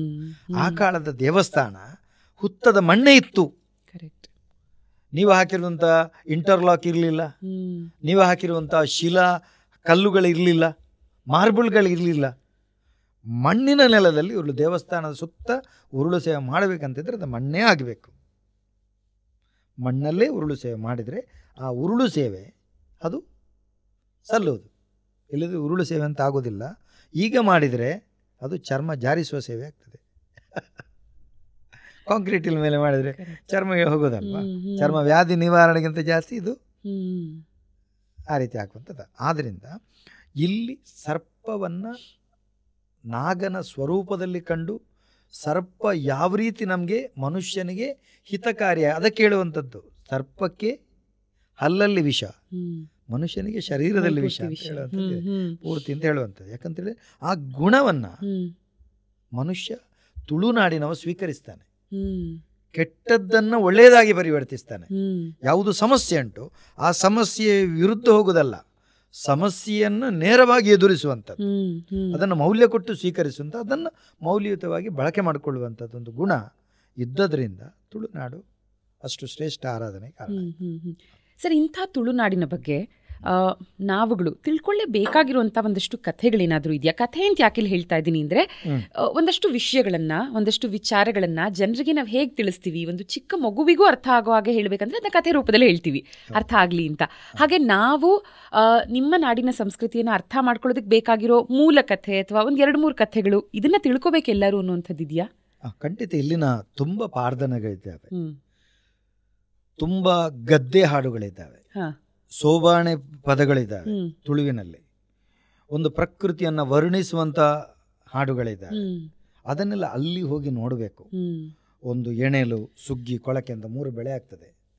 ಆವಾಗ ಆ ಗದ್ದೆಯಲ್ಲಿ ಅವರು ಅಲ್ಲಿನ ಮಾತೃಮಣಿಗಳು ಹಾಡುವಂಥ ಚಂದ, ಅಲ್ಲಿ ಇರುವಂಥ ಹಾಡುಗಳು. ಉದಾಹರಣೆಗೆ ಹೇಳುವಂಥದ್ದಿದ್ರೆ, ನಟಿ ಮಾಡುವಾಗ ಹಾಡು ಹೇಳ್ತಾರೆ, ನನ್ನ ಅಕ್ಕ, ನನ್ನಮ್ಮ ಜನಪದ ಅಕಾಡೆಮಿ ಅವಾರ್ಡ್ ಆಗಿದೆ, ಶ್ರೀಮತಿ ಭವಾನಿ ಅಂತೇಳಿ. ಅವರಿಗೆ ಪಾರ್ಧನಕ್ಕೆ ಮತ್ತು ಅವರು ಸೂಲಗಿತ್ತೆ ಒಂದು 500 ಮಂದಿ ಮಕ್ಕಳಿಗೆ ಲೋಕದ ಬೆಳಕನ್ನು ತೋರಿಸಿದವರು. ಅದು ಕೂಡ ನಾರ್ಮಲ್ ಡೆಲಿವರಿ. ಅವರೀಗ ನಗ್ತಾರೆ, ಎಂಥ ಸಿಸೇರಿಯನ್ ಅಂತ ಹೇಳಿದ್ರೆ ಎಂಥ ಆಶ್ಚರ್ಯ ಆಗ್ತದೆ, ಯಾಕೆ ಹೀಗೆ ಮಾಡ್ತಾರೆ. ತಾಯಿ ಬೈತಾರೆ, ಹೇಳ್ತಾರೆ, ಎಂಥ ಮಗ, ನಾನು ಇಷ್ಟು ಮಂದಿಯನ್ನು ಲೋಕದ ಬೆಳಕು ತೋರಿಸಿದ್ದೇನೆ, 1 ರೂಪಾಯಿ ತಗೊಂಡು. ಅವರೇ ಹಾಡುವಂಥದ್ದೇ ಗದ್ದೆಯಲ್ಲಿ, ಚನಿಲನ್ನ ಓ ಚನಿಲನ್ನ ಈವೋಲು ಪುಟ್ಟೊಂಡೆಂಬೆ ಚನಿಲನ್ನ ಮರ ತೊಟ್ಟೆಡು ಪುಟ್ಟೊಂಡೆನ್ಪೆ ಚನಿಲನ್ನೆ ನಿಕ್ಕದಾನೆ ಬಾರಿಂಡುಂಬೆ ಚನಿಲನ್ನ ಕಾಯಿ ಕುಕ್ಕು ಬಾರಿಂಡುಂಬೆ ಚನಿಲನ್ನ ಈ ಅಂಚಿ ಪೋಲಂಬೆ ನಡಿಯನ್ನ ಈ ಇಂಚಿ ಬಲ್ಲಂಬೆ ಪಿಲಿಯನ್ನ ಅಂತೇಳಿ. ಚನಿಲನ್ನ ಅಂತೇಳಿ ಅಳಿಲು, ಅಳಿಲನ್ನ ಓ ಅಳಿಲನ್ನ, ನೀನು ಎಲ್ಲಿ ಹುಟ್ಟಿದೆ ಅಳಿಲನ್ನ, ಮರದ ರಂಧ್ರದಲ್ಲಿ ಹುಟ್ಟಿ ಮರದ ಪೊಟರೆಯಲ್ಲಿ ಹುಟ್ಟಿದೆ ಅಂತ ಹೇಳಿದಾನೆ. ನಿನಗೇನು ಇಷ್ಟ, ಹಸಿ ಮಾವಿನ ಹಣ್ಣು ಇಷ್ಟ, ನೀನು ಆಚೆ ಹೋಗು, ಅದು ತುಂಬ ಉದ್ದ ಇದೆ, ನೀನು ಆಚೆ ಹೋಗು ಅಳಿಲನ್ನ, ನೀ ಈಚೆ ಬಾ ಹುಲಿಯನ್ನ ನೀನು ಹೇಳಿದ್ರೆ ನೀನು ಪಂಜರದಲ್ಲಿ ಹುಟ್ಟಿದ್ದೇನೆ ಅಂತ ತುಂಬ ವರ್ಣನೆಯ ಕಥೆಗಳಿದೆ. ಮತ್ತು ಆರಾಧನೆಯ ಬಗ್ಗೆ ಬಂಟರ ಸಂಧಿ, ಸಿರಿ ಪಾರ್ಧನಗಳು, ತುಂಬ ಪಾರ್ಧನಗಳಿದ್ದಾವೆ. ಕಥೆಗಳನ್ನು ನಿಮಗೆ ತುಂಬ ಸಿಗ್ತದೆ ಅಲ್ಲಿ. ಕಥೆಗಳು ಒಂದು ಕಡೆ ಆದರೆ ಮತ್ತೊಂದು ಕಡೆ ಸಾಕಷ್ಟು ಸಂಪ್ರದಾಯ ನೀವೇನು ಹೇಳಿದ್ರಿ, ಅದರಲ್ಲಿ ಒಂದು ಅಳಿಯ ಕಟ್ಟು ಸಂಪ್ರದಾಯ ಅಂತ ಏನಿದೆ. ಇದು ನನ್ನ ಒಂದಷ್ಟು ಫ್ರೆಂಡ್ಸ್ ಏನಿದ್ದಾರೆ ದಕ್ಷಿಣ ಕನ್ನಡದ ಕಡೆಯಿಂದ ಬಂದಂಥವ್ರು, ಅವ್ರ ಹತ್ರ ಮಾತಾಡ್ತಾ ಇದನ್ನ ಕೇಳಿ ವಾಸ್ ರಿಯಲಿ ಸರ್ಪ್ರೈಸ್ಡ್. ಯಾಕಂದ್ರೆ ಮಂಗಳೂರು ಕಡೆ ಅಂದ್ರೆ ಜನರಲಿ ಇವಾಗ ಗಂಡು ಮಗುವಿಗೂ ಹೆಣ್ಣು ಮಗಳಿಗೂ ಸಮ ಆಸ್ತಿ ಅಂತಿದ್ರು, ಮುಂಚೆಯಿಂದನೂ ಮಂಗಳೂರಿನ ಕಡೆ ಏನಂದ್ರೆ ಅಥವಾ ಈ ಪ್ರಾಂತ್ಯದಲ್ಲಿ ಏನಂದ್ರೆ ದಕ್ಷಿಣ ಕನ್ನಡದಲ್ಲಿ ಹೆಣ್ಮಕ್ಳಿಗೆ ಆಸ್ತಿ ಅಂತ. ಇದಕ್ಕೂ ಒಂದು ಬಹಳ ಹಿಂದಿನ ಅಣ್ಣ ತಂಗಿಯ ಕಥೆಗೂ ಏನಾದ್ರೂ ಸಂಬಂಧ ಇದೆಯಾ? ಅದಕ್ಕೆ ಬಹಳ ಚಂದದ ಇದಕ್ಕೆ ಭೂತಾಳ ಪಾಂಡ್ಯ ಅಂತ ಇದೆ, ಆತನ ಕಥೆ ಇದೆ. ಭೂತಾಳ ಪಾಂಡ್ಯ ಅರಸ ಅದು ಎಂತ ದೊಡ್ಡ ಸಾಗರಕ್ಕೆ ಎಂತ ಹೇಳ್ತಾರೆ ಹಡಗು ವ್ಯಾಪಾರಕ್ಕೆ ಇಳಿಸ್ತಾನೆ. ಇಳಿಸುವ ಸಂದರ್ಭದಲ್ಲಿ ಅದು ಬಲಿ ಕೇಳ್ತದೆ, ಶಕ್ತಿ ಬಲಿ ಕೇಳ್ತದೆ, ಬೇಕಂತಲೇ ಪರೀಕ್ಷೆ ಮಾಡಲಿಕ್ಕೆ. ಆವಾಗ ಏನು ಯಾವ ಬಲಿ ಆಗುತ್ತಿಲ್ಲ, ನರ ಬಲಿ ಬೇಕು ಅಂತ ಕೇಳ್ತದೆ. ಆವಾಗ ಇವನಿಗೆ ಮಕ್ಕಳಿದ್ದಾರೆ, ಇವರ ಹೆಂಡತಿ ತನ್ನ ಮಗಳನ್ನು ಬಲಿ ಕೊಡಲಿಕ್ಕೆ ಕೇಳೋದಿಲ್ಲ, ಪ್ರಜೆಗಳು ಕೂಡ ಕೊಡೋದಿಲ್ಲ. ಅವ ಪ್ರಜಾರಂಜಕನಾಗಿದ್ದ, ಅವನಿಗೂ ಇಷ್ಟ ಇಲ್ಲ. ಕಟ್ಟ ಕಡೆಗೆ ತನ್ನ ಹೆಂಡತಿ ಹತ್ರ ಹೇಳುವಾಗ, ಇಲ್ಲ ನಿಮಗೆ ಮಕ್ಕಳಿಗೆ ಸಂಬಂಧ ಇಲ್ಲ, ಅದು ನನ್ನ ಮಗನನ್ನು ಬಲಿ ಕೊಡಲಿಕ್ಕೆ ಆಗೋದಿಲ್ಲ ಅಂತ ಹೇಳ್ತಾಳೆ. ಆವಾಗ ಇವ ಚಿಂತೆಯಲ್ಲಿರುವಾಗ ತಂಗಿ ಬಂದು ಕೇಳ್ತಾಳೆ, ನಾನಿದ್ದೇನೆ, ನೀನು ಯಾಕೆ ಚಿಂತೆ ಮಾಡ್ತೆ? ಅವಳಿಗೆ ಒಬ್ಬನೇ ಮಗ, ನನ್ನ ಒಬ್ಬನೇ ಮಗನನ್ನು ನಾನು ಕೊಡ್ತೇನೆ ಬಲಿ, ನಿನಗೆ ಒಳ್ಳೇದಾಗೋದಿದ್ರೆ ಅಣ್ಣನಿಗೆ ಒಳ್ಳೇದಾಗುತ್ತೆ, ನನ್ನ ಮಗನನ್ನು ಬಲಿ ಕೊಡ್ತೇನೆ ಅಂತೇಳಿ. ಆವಾಗ ಬಲಿ ಕೊಡೋಕ್ಕೆ ಹೋದಾಗ ಅಲ್ಲಿ ಏನಾಗುತ್ತೆ ಅಂತೇಳಿದರೆ ಆ ದೈವ ಪ್ರತ್ಯಕ್ಷ ಆಗುತ್ತೆ. ಪ್ರತ್ಯಕ್ಷ ಆಗಿ ಹೇಳ್ತಾನೆ, ನಾನು ನಿಮ್ಮನ್ನು ಪರೀಕ್ಷೆ ಮಾಡಿದ್ದು, ಹೇಳಿದ್ದಕ್ಕೆ ಕಿರು ಬೆರಳಿನ ರಕ್ತವನ್ನು ಕೊಟ್ಟರೆ ಸಾಕು, ತೃಪ್ತಿ ಆಯಿತು. ಇನ್ನು ಮುಂದಕ್ಕೆ ನಿನಗೆ ನಿನ್ನವರು ಯಾರು ಅಂತ ಗೊತ್ತಾಯಿತು, ನಿನ್ನವರು ಯಾರು ಅಂತ ಗೊತ್ತಾಯಿತು. ಆವಾಗ ಇವ ಕಟ್ಟು ಮಾಡೋದು ಭೂತಾಳ ಪಾಂಡ್ಯ ಏನಂದರೆ ಅಳಿಯ ಕಟ್ಟು ಅಂತೇಳಿ, ಯಾಕಂದರೆ ಮಾತೃಮೂಲಿಯ ಕಟ್ಟು ಅಂತೇಳಿ ಮಾಡ್ತಾನೆ. ಅದರ ಒಳ ಉದ್ದೇಶ ಬೇರೆ ಇದೆ, ನಾವು ಯೋಚಿಸಿ ಅಂತ. ವೇದ ಕಾಲಕ್ಕೆ ಹೋಗಿ ವೇದದಿಂದ ಏನು ಕಲ್ತಿದ್ದೇವೆ ನಾವು? ಮಾತೃದೇವೋಭವ, ತಾಯಿಗೆ ದೇವರ ಸ್ಥಾನವನ್ನು ಕಲ್ಪಿಸ್ತೇವೆ ಅಲ್ವಾ? ಭಾರತವನ್ನು ಭಾರತ ಮಾತೆ, ತುಳು ಮಾತೆ, ಗೋಮಾತೆ ಅಂತ ಕರೀತೇವೆ. ಇಲ್ಲಿ ಮಾತೃವಿಗೆ ವಿಶೇಷ ಸ್ಥಾನ. ಮಾತೃ ಅಂತ ಹೇಳಿದ್ರೆ ಕೃಷಿ ಕೂಡ ಮಾತ್ರ ಅಲ್ಲ. ಯೋಚಿಸಿ ನೀವು, ನಮ್ಮ ದೈವಾರಾಧನೆಯ ನ್ಯಾಯದಾನಕ್ಕೂ ಇನ್ನಿತರ ನ್ಯಾಯದಾನಕ್ಕೂ ವ್ಯತ್ಯಾಸ ಇದೆ. ಇಲ್ಲೇನು ಅಂತ ಹೇಳಿದರೆ, ಇಲ್ಲಿರುವಂಥ ಕೃಷಿ ಭೂಮಿ ಅದು ಮಾತೃಮೂಲ್ಯವಾಗಿ, ಯಾಕಂತ ಹೇಳಿದರೆ ದೈವಾರಾಧನೆಯ ಆರಾಧನೆ ಅದು ಮಕ್ಕಳಿಗೆ ವಿಂಗಡಣೆ ಆದ ತಕ್ಷಣ ಕೃಷಿ ಸತ್ತೋಯ್ತು, ಮಾತೃವಿನ ಗರ್ಭ ನಿಂತೋಯ್ತು ಅಲ್ಲಿಗೆ. ಇದು ವಿಂಗಡಣೆ ಆಗಬಾರದು, ಇದು ಮಾತೃಮೂಲ್ಯವಾಗಿ ಇರಬೇಕು.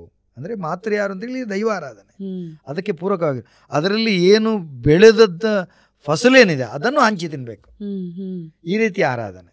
ಅದರ ಹಕ್ಕು ಯಾರಿಗೆ ಅಂತೇಳಿ ಇಲ್ಲಿ ಮಾತೃಗಳಿಗೆ, ಹೆಣ್ಮಕ್ಕಳಿಗೆ. ಹೆಣ್ಣಿಗೆ ವಿಶೇಷವಾದಂಥ ಮೌಲ್ಯ ಕೊಟ್ಟ ನೆಲ.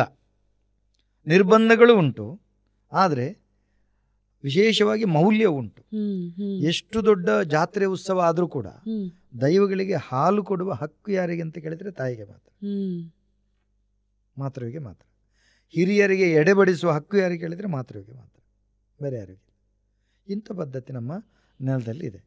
ಆದ್ದರಿಂದ ಈ ಮಾತೃಮೂಲ್ಯ ವ್ಯವಸ್ಥೆ ನಮ್ಮದು ಮಾತೃಮೂಲ್ಯ ವ್ಯವಸ್ಥೆ ನಮಗೆ ಕೂಡ ಎಷ್ಟು ಆಶ್ಚರ್ಯ ಅನ್ಸುತ್ತೆ. ಯಾಕಂದರೆ ಸಾಕಷ್ಟು ಕಡೆಗಳಲ್ಲಿ ಸರ್ ಇವತ್ತು ಕಾಲ ಬದಲಾಗಿರಬಹುದು, ಆದರೆ ಸಂಪ್ರದಾಯ ಏನು ಹೇಳುತ್ತೆ ಅಂದರೆ ಅಥವಾ ಹಿರಿಯರು ಏನು ಮಾಡ್ಕೊಂಬಂದಿದ್ದಾರೆ ಅಂದರೆ ಅಂತ ಹೇಳಿ ಏನು ಹೇಳ್ತಾರೆ, ಹೆಣ್ಮಕ್ಳು ಇದನ್ನು ಮಾಡಬಾರ್ದು, ಇಲ್ಲಿ ಹೋಗಬಾರ್ದು, ಇದಕ್ಕೆ ಪ್ರವೇಶವಿಲ್ಲ ಅಂತ. ಆದರೆ ಇಲ್ಲಿ ಎಲ್ಲವೂ ಇದೆ. ಹೌದು, ನಿರ್ಬಂಧಗಳು ಇಲ್ವಾ ಕೇಳಿದರೆ ನಿರ್ಬಂಧಗಳಿದೆ. ಹೆಣ್ಣಿನ ದೇಹ ಪ್ರಕೃತಿಗೆ ಅನುಸಾರವಾಗಿ ನಿರ್ಬಂಧಗಳಿದೆ.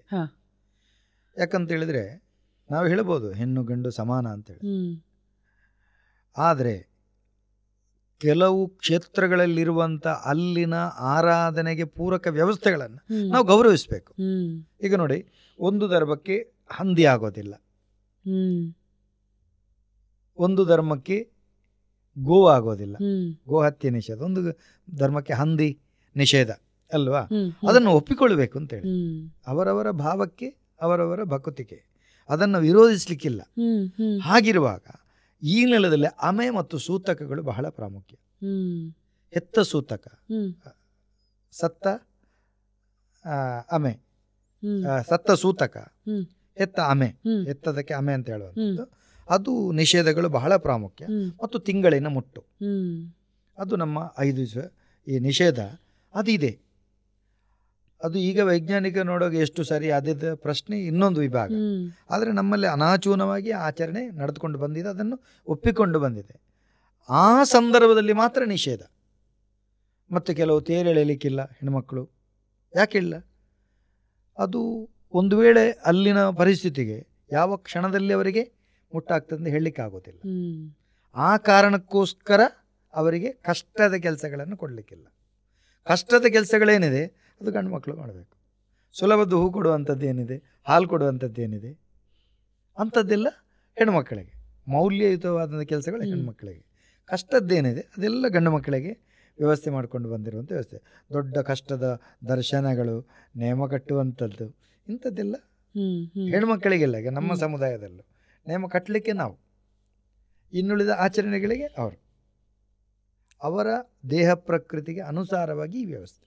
ಹಾಗೆ ಈ ಥರದ ಆಚರಣೆಗಳ ಬಗ್ಗೆ ಮಾತಾಡ್ತಾ ಒಂದೊಂದರ ಹಿಂದೆನೂ ಎಷ್ಟು ಅದ್ಭುತವಾದ ಕಥೆಗಳಿರುತ್ತೆ, ವಿಚಾರಗಳಿರುತ್ತೆ ಅಂತ. ಕುಂದಾಪುರದ ಕಡೆ ಹೊಸ್ತಿಲು ಅಜ್ಜಿ ಪೂಜೆ ಅಂತ ಒಂದು ಮಾಡ್ತಾರೆ, ಇದ್ರ ಬಗ್ಗೆ ತಿಳಿಸ್ಕೊಡ್ಬಹುದಾ ಸರ್?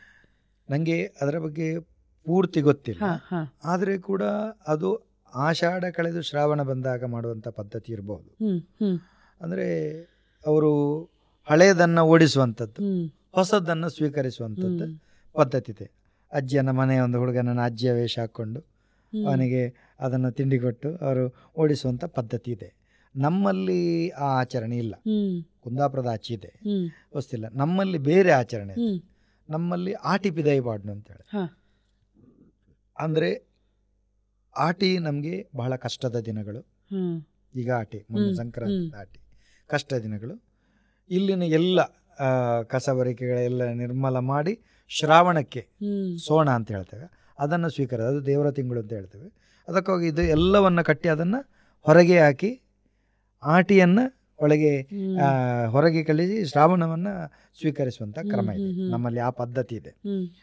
ಮತ್ತು ತೆನೆ ತುಂಬಿಸುವಂಥ ಪದ್ಧತಿ ಇದೆ. ತೆನೆ ತುಂಬಿಸುವಂಥ ಹೊಸ ತೆನೆಯನ್ನು ತಂದು ಮನೆಯನ್ನೆಲ್ಲ ಶುದ್ಧಪಡಿಸಿ ರಂಗೋಲಿಯನ್ನು ಹಾಕಿ ಮತ್ತು ನಮ್ಮ ಏನು ಹೊಸ್ತಿಲನ್ನು ಅಲಂಕರಿಸಿ ಹೊಸ ಮಣೆ ಏನೆಲ್ಲ ಪೂಜಾ ಸಾಮಗ್ರಿಗಳಿದ್ದಾವೆ, ತುಳಸಿ ಕಟ್ಟೆ ಹತ್ತಿರ ಇಟ್ಟು ಗಂಧನಾಮಗಳನ್ನು ಅದಕ್ಕೂ ಹಾಕಿ ತೆನೆಯನ್ನಿಟ್ಟು ಮನೆಯ ಯಜಮಾನ ಅದನ್ನು ಹೊತ್ಕೊಂಡು 3 ಪ್ರದಕ್ಷಿಣೆ ಬಂದು ಅದನ್ನು ಕಟ್ಟಿ ಮನೆಯ ಹೊಸ್ತಿಲಿಗೆ, ದೈವಗಳ ಮಣೆಮಂಚಗಳಿಗೆ ಎಲ್ಲ ಕಟ್ಟಿ ಮತ್ತನ್ನು ಕಟ್ಟಿ ಅಟ್ಟಕ್ಕೆ ಹಾಕುವಂಥದ್ದು. ಅಟ್ಟಕ್ಕೆ ಹಾಕಿ ಅಲ್ಲಿ ಬೇಕಾದಷ್ಟು ನಮಗೆ ಅಟ್ಟದಲ್ಲಿ ಅಕ್ಕಿ ಮುಡಿ ಹೆಚ್ಚಾಗಬೇಕು ಅನ್ನುವಂಥ ಒಂದು ಸಂಕಲ್ಪದಿಂದ ಹಾಕುವಂಥ ಪದ್ಧತಿ ಇದೆ. ಸಂಕ್ರಾಂತಿಯ ಉಲ್ಲೇಖ ಏನ್ ಮಾಡಿದ್ರಿ ಸರ್? ನಮಗೆಲ್ಲ ಒಂದೇ ಸಂಕ್ರಾಂತಿ, ಜನವರಿ ತಿಂಗಳಲ್ಲಿ ಬರುವಂಥ ಮಕರ ಸಂಕ್ರಾಂತಿ. ಆದ್ರೆ ನೀವು ಪ್ರಾರಂಭದಲ್ಲೇ ಏನ್ ಹೇಳಿದ್ರಿ, ತುಳುನಾಡಿನಲ್ಲಿ ಸೆಪರೇಟ್ ಕ್ಯಾಲೆಂಡರ್ ಸಹ ಇದೆ. 15 ರಿಂದ 15 ನಿಮಗೆ ಫಸ್ಟ್ ಟು ಫಸ್ಟ್ ಅಲ್ಲ, 15th to 15th, like tentatively 14, 15, 16. ನಮಗೆ ಅರ್ಧ ತಿಂಗಳಾದಾಗ ನಿಮಗೆ ಆ ಹೊಸ ಮಾಸ ಪ್ರಾರಂಭವಾಗುತ್ತೆ. ಹಾಗೂ ಆ ಮಾಸ ಪ್ರಾರಂಭದ ದಿನವನ್ನ ಸಂಕ್ರಾಂತಿ ಅಂತ ಆಚರಿಸ್ತೀರಾ. ಹಾಗಾಗಿ ವರ್ಷದಲ್ಲಿ 12 ಸಂಕ್ರಾಂತಿ. ಇದನ್ನ ನಮಗೆ ವಿವರಿಸೋದಿದ್ರೆ ಹೇಗೆ ವಿವರಿಸ್ತೀರಾ? ಅದರಲ್ಲಿ ನಿಮ್ಗೂ ನಮಗೂ ವ್ಯತ್ಯಾಸ ಅಂತ ಹೇಳಲಿಕ್ಕಿಲ್ಲ. ಅದು ನಾವು ಗಮನಿಸಬೇಕು. ಆಕಾಶವನ್ನು ಕಂಡ್ರೆ ಇಬ್ಬರು ಕಾಣುತ್ತಾರೆ, ತುಂಬ ಮಂದಿ ಕಾಣುತ್ತಾರೆ, ಸೂರ್ಯ ಮತ್ತು ಚಂದ್ರ. ಅದನ್ನು ಚಾಂದ್ರಮಾನ ಪದ್ಧತಿ, ಸೌರಮಾನ ಪದ್ಧತಿ ತಗೊಳ್ತೇವೆ. ನೀವು ಚಾಂದ್ರಮಾನ ಪದ್ಧತಿಯಲ್ಲಿ ಆಚರಣೆಯನ್ನು ಮಾಡ್ತೇವೆ, ನಾವು ಸೌರಮಾನ ಪದ್ಧತಿಯಲ್ಲಿ ಆಚರಣೆಯನ್ನು ಮಾಡ್ಕೊಳ್ತೇವೆ, ಸೌರಮಾನ ಪದ್ಧತಿ. ಆದ್ದರಿಂದ ಬಹುರೂಪ ಸಂಸ್ಕೃತಿಯಲ್ಲಿ ಅದು ತಪ್ಪು ಅಂತ ಹೇಳಲಿಕ್ಕಿಲ್ಲ. ಅದೆಂಥದ್ದು ನಿಮ್ಮ ಹಿಂದೂಗಳಲ್ಲಿ ಎರಡು ಕೇಳಲಿಕ್ಕಿಲ್ಲ. ನಮ್ಮದು ಸೌರಮಾನ. ಈಗ ಚಾಂದ್ರಮಾನದವರಿಗೆ ಆಷಾಢ ಮೊನ್ನೆ ಮುಗಿಯಿತು, ನಮ್ಮ ಸೌರಮಾನದವರಿಗೆ ಆರಂಭ ಆಯಿತು ಆಟಿ, ಅವರಿಗೆ ಆಷಾಢ, ನಮಗೆ ಆಟಿ ಆರಂಭ ಆಯಿತು. ಇಲ್ಲಿ ಏನು ಸಂಕ್ರಾಂತಿ ಅಂತ ಹೇಳಿದರೆ ನಮಗೆ ಸೂರ್ಯನ ಚಲನೆಗೆ ಅನುಗುಣವಾಗಿ ಆರಾಧನೆ ಆಗುವಂಥದ್ದು. ಸಂಕ್ರಾಂತಿ ದಿವಸ ನಮ್ಮ ಪ್ರತಿ ದೈವಗಳ ಮನೆ ಮಂಚವನ್ನು ತೊಳೆದು ಆ ದಿವಸ ದೀಪವನ್ನಿಟ್ಟು ಧೂಪವನ್ನು ಕೊಟ್ಟು ಇದ್ರೆ ಒಂದು ಸಿಯಾಳವನ್ನು ಹೊಡೆದಿಟ್ಟು ಅಲ್ಲಿ ಪ್ರಾಮುಖ್ಯವಾಗಿ ಒಂದು ಹೂಜಿ ಇದೆ, ಅದಕ್ಕೆ ಕೂಚಿ ಅಂತ ಹೇಳೋದು, ಅದರಲ್ಲಿ ನೀರಿಟ್ಟು ದೈವಗಳನ್ನು ಆರಾಧಿಸುವ ಪದ್ಧತಿ ಕುಟುಂಬದ ಮನೆಯಲ್ಲಿ ಮಾತ್ರ ಈ ರೀತಿ ಆರಾಧನೆ. ಈ ಸಂಕ್ರಾಂತಿ ನಮಗೆ ಬಹಳ ಪ್ರಾಮುಖ್ಯ. 12 ಸಂಕ್ರಾಂತಿಗಳ ಕೂಡ ಆಚರಣೆ ಆಗ್ತದೆ. 12 ಸಂಕ್ರಾಂತಿ ಕೂಡ ನಾವು ಮಾಡಲೇಬೇಕು. ಅದರ ಒಂದಿಗೆ ಚೌತಿ ಮತ್ತು ದೀಪಾವಳಿ 12 + 14 ಆಯಿತು, ಮತ್ತೆ ನಾಗರ ಪಂಚಮಿ 15 ಆಯಿತು, ಮತ್ತೆ ಮುಡಿಪು 16 ಆಯಿತು. ಈ 16 ಕಟ್ಲುಗಳನ್ನು ನಾವು ಮಾಡಲೇಬೇಕು. ನಮ್ಮಲ್ಲಿ ಆ ಆಚರಣೆ ಇದೆ, ತುಳುವರಲ್ಲಿ ಹೆಚ್ಚಿನವರಲ್ಲಿ ಆಚರಣೆ ಇದೆ. ಆದ್ದರಿಂದ ಸಂಕ್ರಾಂತಿ ಅನ್ನುವಂಥದ್ದು ನಮಗೆ ಪ್ರತಿ ಸಂಕ್ರಾಂತಿ ಪ್ರಸಕ್ತ ಕಾಲ. ಅದರ ಮರುದಿವಸ ಸಿಂಗೊಡೆ ಅಂತ ಬರುತ್ತೆ. ಸಂಕ್ರಾಂತಿಯ ಮರುದಿವಸ ಮುಂದಿನ ತಿಂಗಳಿನ ಆರಂಭ. ಆದರೆ ಆ ಸಿಂಗೊಡೆ ದಿವಸ ಯಾವುದನ್ನು ಮಾಡಬೇಕು, ಯಾವುದನ್ನು ಮಾಡಬಾರ್ದು ಅಂತಿದೆ. ಶುಭ ಕಾರ್ಯಗಳನ್ನು ಆ ದಿವಸ ಮಾಡಬಹುದು. ಆ ದಿವಸ ಮಾಡಿದರೆ 70 ಸಿಂಗೊಡೆ ಕೂಡ ಅದು ನಡೀತದೆ ಅಂತ ನಮ್ಮ ನಂಬಿಕೆ. 70 ಸಿಂಗೊಡೆ ಕೂಡ ನಡೀತದೆ.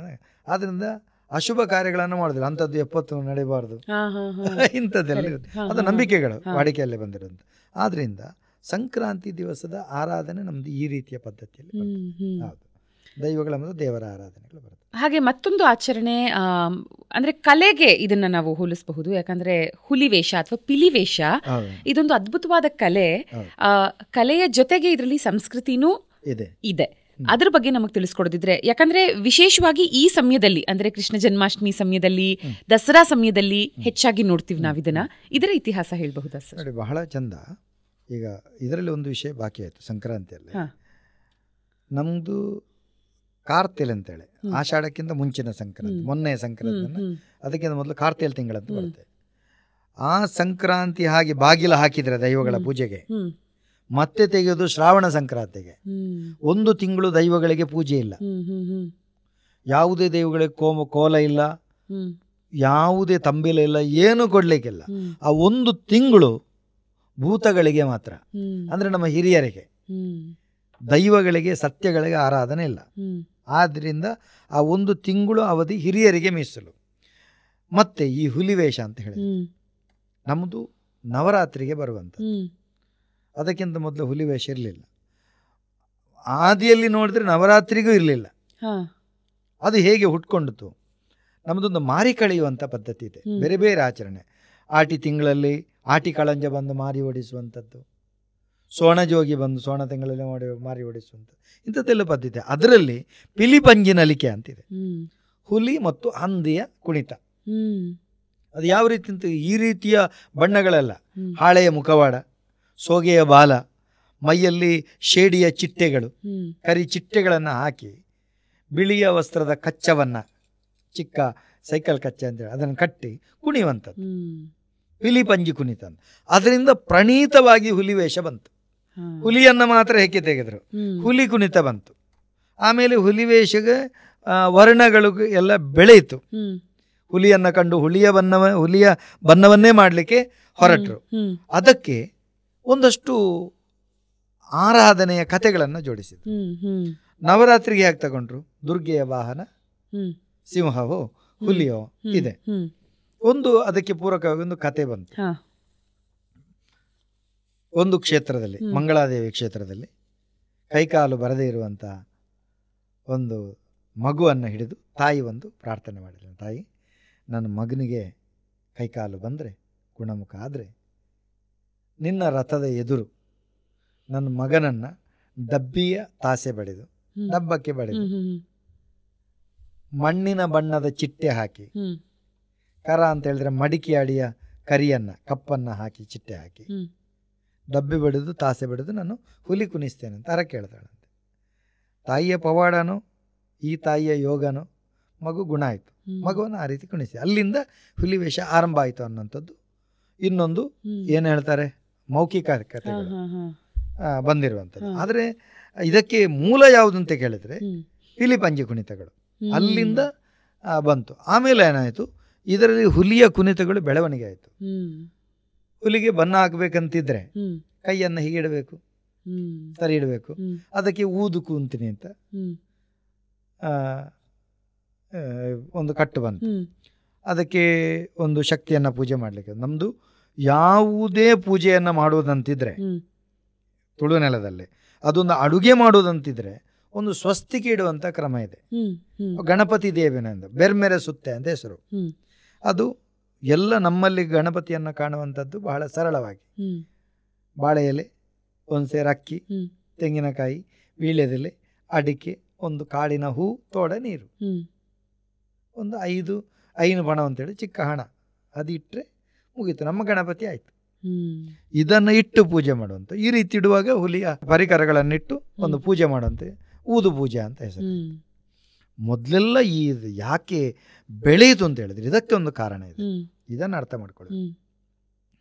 ಇಲ್ಲಿನ ಕ್ಷೇತ್ರಗಳ ಬೆಳವಣಿಗೆಗಾಗಿ ವೇಷ ಹುಟ್ಕೊಂಡದ್ದು. ಇವನ ಆರೋಗ್ಯಕ್ಕೋಸ್ಕರ ಈ ವೇಷಗಳು ಹುಟ್ಕೊಂಡದ್ದು.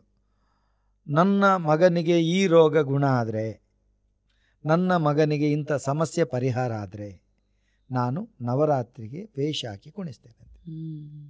ಯಾವ ರೀತಿ ವೇಷ? ವೃತದಲ್ಲಿದ್ದು ಮಾಡಬೇಕು, ವೃತಾಚರಣೆಯಿಂದ ಮಾಡಬೇಕು. ಇವ ವೃತಾಚರಣೆ ಇದ್ದು ವೇಷ ಹಾಕಿ ಅದರಲ್ಲಿ ಏನು ಭಿಕ್ಷೆ ಎತ್ತಿ ಸಂಗ್ರಹ ಆಗ್ತದೋ ಈತನ ಅನ್ನಪಾನಗಳನ್ನುಳಿದು ಎಲ್ಲ ಹಣವನ್ನು ಆ ಕ್ಷೇತ್ರದ ಭಂಡಾರಕ್ಕೆ ಹಾಕುವಂಥದ್ದು. ಅಷ್ಟು ವೃತದಲ್ಲಿರಬೇಕು.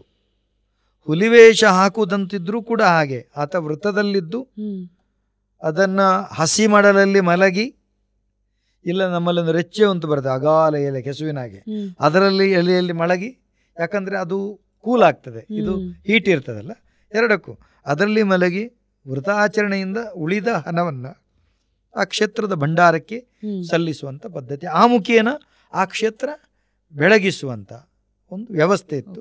ಅದಕ್ಕೆ ಇಲ್ಲಿನ ವೇಷದ ಪದ್ಧತಿ. ಈಗ ಚಿಕ್ಕ ಚಿಕ್ಕ ವೇಷ ಹಾಕಿ ಅದರ ನಾಶ ಆಗ್ತಾ ಇದೆ. ಹೀಗೆ ಆಚರಣೆಗಳ ಸಮಯದಲ್ಲಿ ನಾವು 2 ಹೂವನ್ನು ಸಾಮಾನ್ಯವಾಗಿ ನೋಡ್ತೀವಿ. ನಾಗಮಂಡಲದ ಪೂಜೆ ಸಮಯದಲ್ಲೂ ನೋಡ್ತೀವಿ ಪಿಂಗಾರ ಹೂ. ಅದನ್ನೇ ಕನ್ನಡದಲ್ಲಿ ಸಿಂಗಾರ ಹೂ ಅಂತ ಅನ್ನೋದಾ ಸರ್? ಜೊತೆಗೆ ಮೈಸೂರು ಮಲ್ಲಿಗೆ. ಈ 2ಅನ್ನೇ ಬಹಳ ಮುಖ್ಯವಾಗಿ ಬಳಸೋದಕ್ಕೆ ಏನಾದರೂ ಕಾರಣ ಇದೆಯಾ ಅಂತ? ಅದರಲ್ಲೂ ನಾಗಮಂಡಲ ಪೂಜೆಯಲ್ಲಿ ನನಗೆ ಗೊತ್ತಿರೋ ಪ್ರಕಾರ ಬರೀ ಪಿಂಗಾರ ಹೂ ಮಾತ್ರನೇ ಬಳಸೋದು. ಮಲ್ಲಿಗೆ ನಿಮ್ಮ ಮೈಸೂರಿನ ದುಂಡು ಮಲ್ಲಿಗೆ ಬರೋಲ್ಲ, ಮಂಗಳೂರು ಮಲ್ಲಿಗೆ ಮತ್ತು ನಮ್ಮ ಉಡುಪಿ ಮಲ್ಲಿಗೆ ಅದು ಬೇರೆ ರೀತಿ ಇದೆ. ಈ ಮಲ್ಲಿಗೆ ಬಹಳ ಪ್ರಾಮುಖ್ಯ ಇದೆ. ಅದಕ್ಕಿಂತಲೂ ಪ್ರಾಮುಖ್ಯ ಹಿಂಗಾರ ಮತ್ತು ತೆಂಗಿನ ಮರದ ಹಿಂಗಾರ. ಹಿಂಗಾರ ಅದಕ್ಕೆ ಕನ್ನಡದಲ್ಲಿ ಹಿಂಗಾರ ಅಂತ ಕರೀತಾರೆ. ಅದು ಯಾವ ರೀತಿ ನಿಮ್ಮ ಡಿಕ್ಷನರಿ ಯಾವ ಶಬ್ದ ಇದೆ ಗೊತ್ತಿಲ್ಲ ನನಗೆ, ನಾನು ತುಳು ಪಿಂಗಾರ ಅಂತ ತುಳುವಲ್ಲಿ ಕರೀತಾರೆ. ಯಾಕೆ ಅದು ಶ್ರೇಷ್ಠ? ಅದು ತುಂಬಿ ಮುಟ್ಟದ ಹೂ, ದುಂಬಿ ಮುಟ್ಟದಂಥ ಹೂ, ಆಕಾಶದಲ್ಲಿರ್ತದೆ, ಯಾವುದು ಮುಟ್ಟೋದಿಲ್ಲ. ಅದನ್ನು ತಂದು ದೈವಗಳಿಗೆ ಸಮರ್ಪಣೆ ಮಾಡುವಂಥದ್ದು ನಮ್ಮಲ್ಲಿ ಅದು ಶ್ರೇಷ್ಠ. ಅದರೊಂದಿಗೆ ನಮ್ಮಲ್ಲಿ ಅದಕ್ಕೊಂದು ಗಾದೆ ಇದೆ. ಒಂದು ಹಿಂಗಾರವನ್ನು ತೆಗೆದ್ರೆ ಒಂದು ಗರ್ಭ ತೆಗೆದ ದೋಷ ಅಂತಲೂ ನಮ್ಮಲ್ಲಿದೆ. ಅಂದರೆ ಒಂದು ಹಿಂಗಾರದಲ್ಲಿ ಅಷ್ಟು ಅಡಿಕೆ ಆಗ್ತದೆ, ಒಂದು ತೆಂಗಿನ ಮರದ ಹಿಂಗಾರದಲ್ಲಿ ಅಷ್ಟು ಸಿಯಾಳ ಆಗ್ತದೆ. ಹಿಂಗಾರ ಅಷ್ಟು ನಾಶ ಆಗ್ತದೆ ಅನ್ನುವಂಥ ನಂಬಿಕೆ ಇದೆ. ಅದು ಪೂಜೆ ಪುನಸ್ಕಾರಗಳ ಹೊರತುಪಡಿಸಿ ಅದನ್ನು ನಾಶ ಪಡಿಸಬಾರ್ದು ಅನ್ನುವುದಕ್ಕೆ ಈ ಕತೆ, ಈ ಉದಾಹರಣೆ. ಹಿಂಗಾರಗಳು ಶ್ರೇಷ್ಠ ಯಾಕಂತ ಹೇಳಿದ್ರೆ ಅದು ಪರಿಶುದ್ಧವಾದದ್ದು, ಯಾವುದು ಮೈಲಿಗೆ ಆಗದೇ ಇರುವಂಥ ಹೂ ಆದದ್ರಿಂದ ಅದನ್ನು ಸ್ವೀಕರಿಸಬೇಕು. ಮಲ್ಲಿಗೆ ಅನ್ನುವಂಥದ್ದು ಅದು ಪರಿಮಳಗೆ, ಸುವಾಸನೆಗೆ, ಅದನ್ನು ಆ ರೀತಿ ಸ್ವೀಕರಿಸ್ತಾರೆ. ಮಲ್ಲಿಗೆಗಿಂತಲೂ ನಮ್ಮ ತುಳುನಾಡಿನಲ್ಲಿ ಶ್ರೇಷ್ಠ ಹೂ ಯಾವುದು ಅಂತ ಕೇಳಿದರೆ ಕೇಪಳ ಹೂ, ಕಿಷ್ಕಾರಕ ಹೂ. ಅದಕ್ಕಿದ್ದ ಮೌಲ್ಯ ನಮ್ಮ ಯಾವುದೇ ಹೂಗಳಿಗೆ ಇಲ್ಲ. ನಮ್ಮ ದೈವಕ್ಕೆ ಒಂದು ಕೇಪಳವನ್ನು ಸಮರ್ಪಿಸಿದರೆ ಸಾಕು. ದುರ್ಗೆಗೆ ಬಹಳ ಪ್ರಾಮುಖ್ಯ ಅದು, ದುರ್ಗಾ ಆರಾಧನೆಗೆ, ಶಕ್ತಿ ಆರಾಧನೆಗೆ ಅದು ಬಹಳ ಪ್ರಾಮುಖ್ಯ. ನಮ್ಮಲ್ಲಿ ದೈವಗಳಿಗೆ ಕೇಪಲ ಹೂ ಕಟ್ಟದೆ ನಮ್ಮ ನೇಮಕೋಲಗಳಿಲ್ಲ. ಒಂದು ಕೇಪಲ ನೀವು ತುಂಬ ಮಲ್ಲಿಗೆ ಕೊಂಡೋಗ್ಬೇಕಂತಿಲ್ಲ, ಒಂದು ಸೆರೆ ಕೇಪಳ ಹೂ, ಶುದ್ಧ ಕೇಪಲ ಹೂ, ಕಾಡಿನ ಕೇಪಳ ಹೋಗಿ ಕೊಂಡೋದ್ರೆ ಅದು ದೊಡ್ಡ ಸೇವೆ. ಕೇಪಳ ಸರ್, ನಂಬಿಕೆಗಳಿಂದ ಆಚರಣೆಗಳು ಹೇಗೆ ಹುಟ್ಕೊಳ್ಳುತ್ತೆ ಅನ್ನೋದ್ರ ಬಗ್ಗೆ ಮಾತಾಡ್ತಾ ಕೊರಗಜ್ಜನ ಬಗ್ಗೆ ನಮಗೆ ತಿಳಿಸ್ಕೊಡ್ಬಹುದಾ? ಯಾಕಂದರೆ ಕೊರಗಜ್ಜನಲ್ಲಿ ನಂಬಿಕೆ ಇಟ್ಟು ಒಂದು ಸಲ ಹೋಗಿ ಅವನ್ನ ಭೇಟಿ ಮಾಡಿ ಬಂದ ಮೇಲೆ ಜೀವನಾನೇ ಬದಲಾಯಿತು ಅಂತ ಸಾಕಷ್ಟು ಜನ ಹೇಳಿರೋದನ್ನ ಕೇಳಿದ್ದೀವಿ. ಖಂಡಿತ. ತುಳು ನೆಲದಲ್ಲಿ ಶಬ್ದಕ್ಕೆ ವಿಶೇಷವಾದಂಥ ಸ್ಥಾನ. ಅಜ್ಜ ಎನ್ನುವಂಥ ಶಬ್ದ, ಅಮ್ಮ ಎನ್ನುವಂಥ ಶಬ್ದ, ಇದು ಭಾರತ ದೇಶದಲ್ಲಿ ವಿಶೇಷ ಮೌಲ್ಯ. ನಮ್ಮಲ್ಲಿ ಅಜ್ಜ ಯಾವ ರೀತಿ ಶ್ರೇಷ್ಠ ಆಗ್ತಾರೆ ಅಂತ ಹೇಳಿದ್ರೆ, ತಂದೆ ತಾಯಿಗಳಿಗೆ ಮಗು ಅಂತ ಹೇಳಿದ್ರೆ ಬಹಳ ಪ್ರೀತಿ. ಆದರೆ ಒಂದು ಕಡೆ ತಂದೆ ತಾಯಿ ಆದರೂ ಮಗುವನ್ನು ಬಿಟ್ಟು ಹೋಗ್ಬೋದು, ಅಜ್ಜ ಕೈ ಬಿಡೋದಿಲ್ಲ. ಅಜ್ಜನಿಗೆ ಪುಳ್ಳಿ ಅಂತ ಹೇಳಿದ್ರೆ ಅಷ್ಟು ಪ್ರೀತಿ, ತನ್ನ ವಂಶದ ಕುಡಿ. ಅಜ್ಜ ಅನ್ನುವಂಥ ಶಬ್ದಕ್ಕೆ ಅಷ್ಟು ಶಕ್ತಿ ಇದೆ. ಕಟೀಲಿಗೆ ಹೋಗಿ ನಾವು ಹೇಳುವಂಥದ್ದು ಎಂಕಲ್ನ ಅಪ್ಪೆ ಅಂತ ಕರೆಯುವಂಥದ್ದು, ಅಮ್ಮ ಅಂತ ಕರೆಯುವಂಥದ್ದು. ದುರ್ಗಾ ಪರಮೇಶ್ವರಿ ಅಂತ ನಾವು ಕರೆಯೋದಿಲ್ಲ, ಕೊಳಲಲ್ಲಿ ಹೋಗಿ ಅಮ್ಮ ಅಂತ ಕರೆಯುವಂಥದ್ದು, ಆಯ್ತಾ. ಬಪ್ಪನಾಡಲ್ಲಿ ಹೋಗಿ ಅಮ್ಮ ಅಂತ ಕರೆಯುವಂಥದ್ದು. ಅಮ್ಮ ಅನ್ನುವಂಥ ಶಬ್ದಕ್ಕೆ ಅಷ್ಟು ಶಕ್ತಿ ಇದೆ. ಮೂಲತಃವಾಗಿ ಕೊರಗತನ್ಯ ಚಿಕ್ಕ ಪ್ರಾಯದ ಹುಡುಗ, 14-12 ವರ್ಷದ ಹುಡುಗ, ಆತ ಶಕ್ತಿಯಾಗುವಂಥದ್ದು. ಅದು 7 ಕೊಪ್ಪಗಳು, ಕೆಳಗಿನ 7 ಕೊಪ್ಪ, ಮೇಲಿನ 7 ಕೊಪ್ಪ, ಉರವನ ಓಡಿ ದಂಪತಿಗಳಿಗೆ ಹುಡ್ತಾನೆ. ಅವಾಗ ಹುಟ್ಟಿದಾಕ್ಷಣ ಬಹಳ ಚಂದ ನುಡಿಕಟ್ಟಿದೆ. ಮೊಲೆ ಹಾಲು ತಿನ್ನುವ ಸಂದರ್ಭದಲ್ಲಿ ತಾಯಿಯನ್ನು ಕಳ್ಕೊಳ್ತಾನೆ, ಇಡೀ ಅನ್ನ ತಿನ್ನುವ ಸಂದರ್ಭದಲ್ಲಿ ತಂದೆಯನ್ನು ಕಳ್ಕೊಳ್ತಾನೆ. ಇಡೀ ಕೊಪ್ಪಗಳಿಗೆ ರೋಗ ಬರ್ತದೆ, ಇಡೀ ಕೊಪ್ಪ ನಾಶ ಆಗ್ತದೆ, ಅವರ ಸಂತತಿ ನಾಶ ಆಗ್ತದೆ. ಉಡಕ್ಕೆ ಬಟ್ಟೆ ಇಲ್ಲ, ತಿನ್ನಕ್ಕೆ ಅನ್ನ ಇಲ್ಲ. ಬರುವಾಗ ಒಂದು ಬದಿಯಲ್ಲಿ ಆತ ತನ್ನ ಮಾನವನ್ನು ಅಡಗಿಸ್ಕೊಂಡು ಕೂತ್ಕೊಂಡಿರ್ತಾನೆ. ಆವಾಗ ಕದಿರೆಯ ಮಂಜದಿಂದ ಬೆದರದ ಮಂಜ, ಕದರ ಮತ್ತು ಬೆದರ, ಮುಡುಬಿದಿರೆಯ ಮಂಜಕ್ಕೆ ಕಳ್ಳು ಕೊಂಡೋಗುವಂಥದ್ದು ಬಿಲ್ಲ ವಂಶದ ತಾಯಿ ಮೈರಕ್ಕ ಬೈದೇವಿ. ಆಯ್ತು, ಅವರು ಕೊಂಡೋಗುವಾಗ ಏನಾಗ್ತದೆ, ಮಗು ಒಂದು ನಗ್ತಾ ಇದೆ, ಅಳ್ತಾ ಇದೆ. ಅವನನ್ನು ನೀನು ಯಾರಪ್ಪ ಕೇಳಿದರೆ ನಗ್ತಾನೆ. ಅವಾಗ ನನಗೂ ಕೊರಗತನ್ಯ, ಇಲ್ಲಿ ಬಾ, ನನ್ನೊಟ್ಟಿಗೆ ಬಾ. ಇಲ್ಲ, ನನಗೆ ಉಡಕ್ಕೆ ಬಟ್ಟೆ ಇಲ್ಲ ಅಂತ ಹೇಳುವಾಗ, ಯಾವುದಕ್ಕೆ ಭಾರ ಆಗ್ತದೆ ಅಂತ ತಲೆಗೆ ಬಟ್ಟೆ ಇಟ್ಕೊಂಡಿರ್ತಾಳೆ, ಅದನ್ನು ಎತ್ತಿ ಬಿಸಾಡ್ತಾಳೆ, ತೆರಿಯ ಅಂತ ಹೇಳಿದ್ರು. ಅದನ್ನು ಉಟ್ಕೊಂಡು ಬರ್ತಾನೆ. ತುಳುವಲ್ಲಿ ಬರಿ ಬಂದ್ರೆ ಬಹಳ ಪ್ರಾಮುಖ್ಯ. ನಿನ್ನ ಬಂದ್ರೆ ಬರಿ ಯಾವುದಂತ ಕೇಳುವಾಗ ಅವನ ಬಳಿಯು ಇವಳ ಬಳಿಯು ಸೇರಿಕೊಳ್ತದೆ. ನೀನು ನನಗೆ ಮಗ ಇದ್ದಾಗೆ ಬಾ ಅಂತ ಕರ್ಕೊಂಡು ಆವಾಗ ಅವಳು ಹೇಳ್ತಾಳೆ, ನೆತ್ತಿ ಸೂ ಬರ್ತದೆ ನನಗೆ ಹೊತ್ತುವಾಗ, ಆಗ ಸ್ವಲ್ಪ ನಿಲ್ಲಿ ಅಂತ ಹೇಳಿ ಉರ್ಕಿ ಅಂತ ಒಂದು ವಿಭಾಗದ ಬೇರನ್ನು ತಂದು ಅದನ್ನು ಸೆರಿಯ ಮಾಡಿ ರಿಂಗ್ ಮಾಡಿ ಒಳಗೆ ಕೊಡ್ತಾನೆ. ಅದು ಮೃದುವಾಗಿರ್ತದೆ, ಅದರದ್ದು ರಿಂಗ್ ಮಾಡಿ ಕೊಡ್ತಾನೆ. ಅದರ ಮೇಲೆ ಒಂದು ಕಳ್ಳಿನ ಪಾತ್ರೆ ಗಡಿಗೆ ಹಣ್ಣಿಡ್ತಾಳೆ. ಮಾರಿದಷ್ಟು ಮುಗಿಯೋದಿಲ್ಲ, ಅಕ್ಷಯ ಆಗ್ತದೆ. ಆವಾಗ ಇವಳು ಹೇಳ್ತಾಳೆ, ಕದರಿಗೆ ಕಂಚಿ ದೀಪಾಲೆ ಕೊಡ್ತೇನೆ, ಕಂಚಿ ದೀಪಾರಾಧನೆ ಕೊಡ್ತೇನೆ, ಒಂದಷ್ಟು ದೇವಸ್ಥಾನಗಳಿಗೆ ಹರಕೆ ಹೇಳ್ತಾಳೆ. ಆವಾಗ ಇವ ನಗ್ತಾ ಹೇಳ್ತಾನೆ, ಅದೆಲ್ಲ ಹರಕೆ ಹೇಳಬೇಡಿ, ಮತ್ತೆ ಅದರ ಅಡಿಯ ತೆಗೀರಿ, ನಾನು ಏನು ರಿಂಗ್ ಮಾಡಿಕೊಟ್ಟೆ ಅದನ್ನು ತೆಗೀರಿ, ಸರಿ ಆಗ್ತದೆ ಅಂತೇಳಿ ತೆಗೆದ ಕ್ಷಣ ಸರಿ ಆಗ್ತದೆ. ನೋಡಿ, ಪ್ರಕೃತಿಯಲ್ಲಿರುವಂಥ ವೈದ್ಯಕೀಯ ಗುಣ ಮತ್ತು ಅದನ್ನು ಅಕ್ಷಯವನ್ನಾಗಿಸುವಂಥ ಗುಣ ಇವನಿಗೆ ಗೊತ್ತಿತ್ತು ಅಂತೇಳಿ. ಪ್ರಕೃತಿ ಜ್ಞಾನ ಇವನಿಗಿತ್ತು ಅಂತೇಳಿ. ಅಷ್ಟು ನಾಲೆಜ್ ಇತ್ತು. ಅವ ತಾಯಿ ಹತ್ರ ಕೇಳ್ತಾನೆ, ನನಗೆ ಪೀಂಚಲ್ ಕತ್ತಿ ಪೀಂಚಲ್ ಮುಟ್ಟಲೆ ಕೊಡಿ ಅಂತೇಳಿ. ಅಂದರೆ ಎಲ್ಲ ಬೇರುಗಳಲ್ಲಿ ನಾನು ಬುಟ್ಟಿ ಹೆಣಿತೇನೆ, ಅದು ಮಾಡ್ತೀನಿ, ನನ್ನ ಕುಲ ಜನ್ಮದ ವೃತ್ತಿ ಅಂತೇಳಿ. ಕಡೆಗೆ ಅವನ ಜಾತಿ ಜನಾಂಗವನ್ನು ದೂರಿದ್ರಿಂದ ಅವ ಕೊಂಡೋಗ್ಲಿಕ್ಕೆ ಆಗೋದಿಲ್ಲ ಅಂತ ಹೇಳಿದ ಮೇಲೆ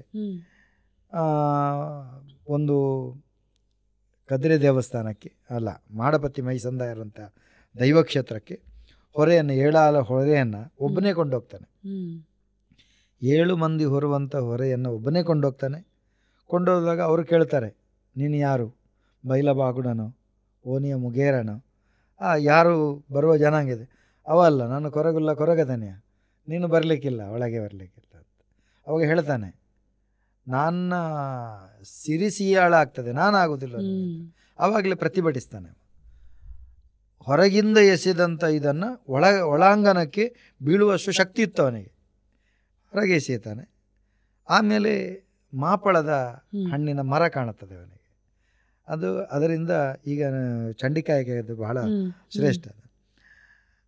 ತಾಯಿ ಹೊರಡೋಗಿ ಹೇಳ್ತಾಳೆ, ಉಪ್ಪಿನಕಾಯಿಗೆ ಮಾವಿನ ಹಣ್ಣಿಲ್ಲ, ಇದು ಉಪ್ಪಿನಕಾಯಿ, ಇದನ್ನು ಕೊಯ್ದುಕೊಂಡು ಹೋಗ್ತೇನೆ ತಾಯಿಗೆ ಅಂತ ಹೇಳಿ ಅದು ದೈವಸ್ಥಾನದ ಮುಗುಳಿಗೆ ಕಾಲು ತಾಕ್ತದೆ ಅವನಿಗೆ. ಆವಾಗ ಇವನು ಮಾಯ ಮಾಡಿದರು ಅಂತ ಕತೆ. ಅದರ ಇವನನ್ನು ಮಾಡಬತ್ತಿ ಮೈಸಂದಾರ ಕೊರಗತನಿಯನ್ನು ಮಾಯ ಮಾಡಿದಾರೆ ಅಂತ. ಇಲ್ಲಿ ಕೊರಗತನಿಯನಿಗೆ ಶಕ್ತಿ ಏನು ಅಂತ ಹೇಳಿದರೆ ಹತ್ತಿರದ ಸಂಬಂಧ, ವ್ಯಕ್ತಿ ಹೋಗಿ ಶಕ್ತಿ ಆಗಿರುವಂಥದ್ದು. ಒಂದನೇದಾಗಿ ಅಜ್ಜ ಅನ್ನುವಂಥ ಶಬ್ದ,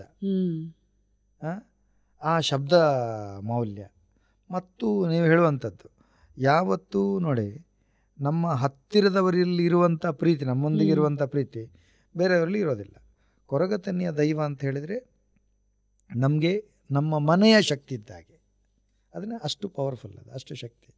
ತುಂಬ ಮಂದಿಗೆ ಏನು ಸರಳ ಕಾಣಿಕೆ, ಅವನಿಗೆ ಸರಳ ಪ್ರಾರ್ಥನೆ, ದೊಡ್ಡ ಕೊಡೆ, ಏನು ತಪ್ಪಿ ಹೋದರು, ನನ್ನ ಚಿನ್ನದಿದ್ದು ತಪ್ಪಿ ಹೋಯಿತು, ಬಿಸಾಡಿ ಹೋಯಿತು, ಹರ ಕೇಳಿದ ತಕ್ಷಣ ಅದು ಸಿಗ್ತದೆ. ವೈಜ್ಞಾನಿಕವಾಗಿ ಯೋಚಿಸಿದರೆ ಅಜ್ಜ ಅಂತೇಳಿ ಸ್ಮರಿಸುವಾಗ ನಮ್ಮ ಸ್ಮರಣೆ ಜಾಗೃತಿ ಆಗ್ತದೆ. ಆವಾಗ ನಮಗೆ ನೆನಪಿಗೆ ಬರ್ತೇವೆ, ಇಲ್ಲಿಟ್ಟಿದ್ದೇವೆ, ಈ ರೀತಿ ಕೂಡ ತಗೊಳ್ಳಿಕ್ಕೆ ಆಗ್ತದೆ. ಕೇವಲ ಕೊರಗತನಿಯನಿಗೆ ಮಾತ್ರ ಅಲ್ಲ, ಇಲ್ಲಿ ನೀವು ಯಾವುದೇ ದೈವವನ್ನು ಪ್ರಾರ್ಥಿಸಿ, ಇಲ್ಲಿ ಶಕ್ತಿ ಇದೆ. ಈ ನೆಲದ ಕಣಗಳಲ್ಲೂ ಆ ಶಕ್ತಿ ಇದೆ ಅಂತೆ. ಇಲ್ಲಿ ಕಲ್ಲಲ್ಲೂ ನಮ್ಮಲ್ಲಿ ನುಡಿಕತೆ, ಕಲ್ಲು ತೂಯಿನಲ್ಪ ಪೂಪಾಡುಡು, ಸಾನ ತೂಯಿನಲ್ಪ ಅಡ್ಡ ಬೂರಡು, ಹಿರಿಯರ ತೀನಕ್ಲಿಗೆ ನೀಟಪ್ಪ ಅಡ್ಡ ಬೂರಡು. ಅಂದರೆ ಹಿರಿಯರಿಗೆ ಗೌರವಿಸಬೇಕು, ದೈವಸ್ಥಾನ ಕಂಡ್ರೆ ಗೌರವಿಸಬೇಕು, ಕಲ್ಲು ನೋಡಿದರೆ ಹೂ ಹಾಕಬೇಕು. ಅಂದರೆ ಅಷ್ಟು ಮೃದು ಮನಸ್ಸಿಗರು, ಅಷ್ಟು ದೈವಭಕ್ತರು ಅಂತ ಅರ್ಥ. ಅದಕ್ಕೆ ಶಕ್ತಿ ಇರ್ತದೆ. ಶಕ್ತಿಯುತವಾದಂಥ ಆಚರಣೆಗಳ ಬಗ್ಗೆ ಮಾತಾಡ್ತಾ, ದೈವಾರಾಧನೆ, ಭೂತಾರಾಧನೆ, ಈ ಎರಡೂ ಪ್ರಾರಂಭವಾಗಿದ್ದು ಯಾವಾಗ, ಎಲ್ಲಿಂದ ಅನ್ನೋದಕ್ಕೇನಾದರೂ ಉಲ್ಲೇಖ ಸಿಗುತ್ತಾ ಸರ್? ದೈವಾರಾಧನೆಗೆ ನನ್ನ ಒಂದು ಡೆಫಿನೇಷನ್ ಏನಂತ ಹೇಳಿದರೆ, ದೈವಾರಾಧನೆ ಅಂತ ಹೇಳಿದರೆ ಮನುಷ್ಯನಿಗೆ 2 ವಿಧದ ರೋಗಗಳು, ಮಾನಸಿಕ ರೋಗ ಮತ್ತು ದೈಹಿಕ ರೋಗ. ಮಾನಸಿಕಕ್ಕೆ ಆದಿ ಅಂತ ಕರೆದರೆ, ದೈಹಿಕ ರೋಗಕ್ಕೆ ವ್ಯಾಧಿ ಅಂತ ಕರಿತೀವಿ ದೊಡ್ಡ ಭಾಷೆಯಲ್ಲಿ. ಇದು ಎರಡರ ಪರಿಹಾರಕ್ಕಾಗಿ ಮೂಲ ತುಳುವ ಕಂಡುಕೊಂಡಂಥ ವ್ಯವಸ್ಥೆಯೇ ದೈವಾರಾಧನೆ. ಮನುಷ್ಯನ ವ್ಯಾಧಿ ನಿವಾರಣೆ ಆಗಬೇಕಂದ್ರೆ ಪ್ರಕೃತಿ ಬೇಕು. ನಾನು ಆವಾಗ ಹೇಳಿದ ಹಾಗೆ ಗಿಡ ಮರ ಬಳ್ಳಿಗಳು, ಇಲ್ಲಿನ ಕಾಸರಕ ಮತ್ತು ಕಣಪಡೆ ಅಂತ ಇನ್ನೊಂದು ಗಿಡ ಇದೆ, ಅದು ಎರಡನ್ನು ಬಿಟ್ಟು ಮತ್ತೆಲ್ಲದರ ಬೇರು ಮದ್ದು, ಕೆತ್ತೆ ಮದ್ದು, ಚಿಗುರು ಮದ್ದು, ಇದೆಲ್ಲವೂ ಉಪಯೋಗ. ಈ ಆಟಿ ತಿಂಗಳಂತ ಏನು ಹೇಳ್ತೇವೆ, ಸಂಕ್ರಾಂತಿ, ನಾಡಿನ ಸಂಕ್ರಾಂತಿಯವರೆಗೆ ಇಲ್ಲಿನ ಎಲ್ಲ ಚಿಗುರಿನ ಕಷಾಯ ಮಾಡಿ ಕುಡಿತೇವೆ, ಪಸಂಗರಿ ಮಾಡಿ ತಿಂತೇವೆ, ಕೆತ್ತೆ ಕಷಾಯ ಮಾಡ್ತೇವೆ. ಆಟಿ ಅಮಾವಾಸ್ಯೆ ದಿವಸ ನಾವು ಹಾಳೆ ಕೆತ್ತೆ ಕಷಾಯ ಮಾಡಿ ಕುಡಿತೇವೆ. ವರ್ಷ ಪೂರ್ತಿ ರೋಗ ಬರದಾಗೆ ನಮ್ಮನ್ನು ನಾವು ರಕ್ಷಿಸುವಂಥ ವ್ಯವಸ್ಥೆಯನ್ನು ಭೂಮಿ ತಾಯಿ ನಮ್ಮ ತೌಳುವ ಮಾತೆ ನಮಗೆ ಅನುಗ್ರಹಿಸಿದಾಳೆ ಅಂತ ನಮ್ಮ ನಂಬಿಕೆ. ಈ ರೀತಿ ದೈಹಿಕ ವ್ಯಾಧಿಗೆ ಪ್ರಕೃತಿಯಲ್ಲಿ ಮದ್ದು ಮೂಲಿಕೆ ಸಿಗುತ್ತೆ. ಮಾನಸಿಕ ವ್ಯಾಧಿಗೆ ಯಾವ ರೀತಿ ಮಾನಸಿಕ ವ್ಯಾಧಿ? ನಮಗೆ ಒಬ್ಬ ರಕ್ಷಕ ಬೇಕು ಅಂತ ಪ್ರತಿಯೊಬ್ಬನಲ್ಲಿ ಇರ್ತದೆ. ಹೆಂಡತಿ ಆದವಳನ್ನ ಹೇಳ್ದಲ್ಲ, ಚಿಕ್ಕದಿರುವಾಗ ತಂದೆ ತಾಯಿಯ ಆಶ್ರಯ, ಮದುವೆ ಆದಮೇಲೆ ಗಂಡನ ಆಶ್ರಯ, ಈ ರೀತಿ ಯಾರಾದರೂ ನಮ್ಮ ರಕ್ಷಣೆಗೆ ಬೇಕು. ತುಳುನಾಡಿನಲ್ಲಿ ಮೌಲ್ಯಯುತವಾದಂಥ ಸ್ಥಾನ ಇಬ್ಬರಿಗಿರುವಂಥ, ಅದು ತಾಯಿ ಮತ್ತು ಮಾವ. ಮಾವನಿಗೆ ವಿಶೇಷ ಸ್ಥಾನ, ಈಚೆ ಎಲ್ಲ ಮಾವನನ್ನು ಮದುವೆ ಆಗುವಂಥ ಪದ್ಧತಿ, ಆ ಮಾವಲ್ಲ. ನಮ್ಮಲ್ಲಿ ಅಂತ ಹೇಳಿದ್ರೆ ತಾಯಿ ಅಣ್ಣ ತಮ್ಮ ಅಂತೇಳಿ ತಂದೆಗೆ ಸಮಾನ. ಮಾವ ಅಂತೇಳಿ ಮಾವನನ್ನು ಮದುವೆ ಆಗಲಿಕ್ಕೆ ಮಾವ ನಮ್ಮ ಕುಟುಂಬ, ನಾವು ಒಂದೇ ರಕ್ತ. ನಮ್ಮಲ್ಲಿ ತುಳುವರಲ್ಲಿ ಮಾವನನ್ನು ನಾವು ಮದುವೆ ಆಗಲಿಕ್ಕಿಲ್ಲ, ಮಾವ ನಮಗೆ ತಂದೆಗೆ ಸಮಾನ, ತಾಯಿಗೆ ಸಮಾನ. ಸಲಹುವ ಮಾವ, ಎತ್ತಂತ ತಾಯಿ, ಈ ಇಬ್ಬರಿಗೆ ಬಹಳ ಮೌಲ್ಯ. ನಮ್ಮದು ಯಾವುದೇ ಶುಭ ಕಾರ್ಯ ಆಗುವುದಂತೆ ಅಶುಭ ಕಾರ್ಯ ಆಗುವುದಂತಿದ್ರೆ ತಾಯಿ ಮತ್ತು ಮಾವ ಬೇಕೇ ಬೇಕು. ಒಂದು ಮಗಳನ್ನು ದಾರೆ ಎರೆದು ಕೊಡಬೇಕಂತಿದ್ರೆ ಅವಳ ಮಾವ ಬೇಕು, ಅತ್ತೆ ಮಾವ ಬೇಕು. ಅತ್ತೆ ಮಾವ ಇಲ್ಲದ್ರೆ ದಾರೆ ಎರೆದು ಕೊಡಲಿಕ್ಕಿಲ್ಲ. ಅಂತಹ ನಮ್ಮನ್ನು ಯಾವತ್ತೂ ನಮ್ಮನ್ನು ಕಣ್ಣಿಗೆ ಎಣ್ಣೆ ಇಟ್ಟು ಕಾಯುವಂತಹ, ನಾವು ಎಷ್ಟು ತೊಂದರೆ ಮಾಡಿದರೂ ನಮ್ಮನ್ನು ಶಪಿಸದೇ ಇರುವಂತಹ, ನಾವು ಎಷ್ಟು ಅನ್ಯಾಯ ಮಾಡಿದರೂ ನಮ್ಮನ್ನು ನೋಯಿಸದೇ ಇರುವಂಥ ಎರಡು ಜೀವಗಳು ಅಂತ ಇದ್ರೆ ತಾಯಿ ಮತ್ತು ಮಾವ ಅಂತ ನಮ್ಮ ನಂಬಿಕೆ.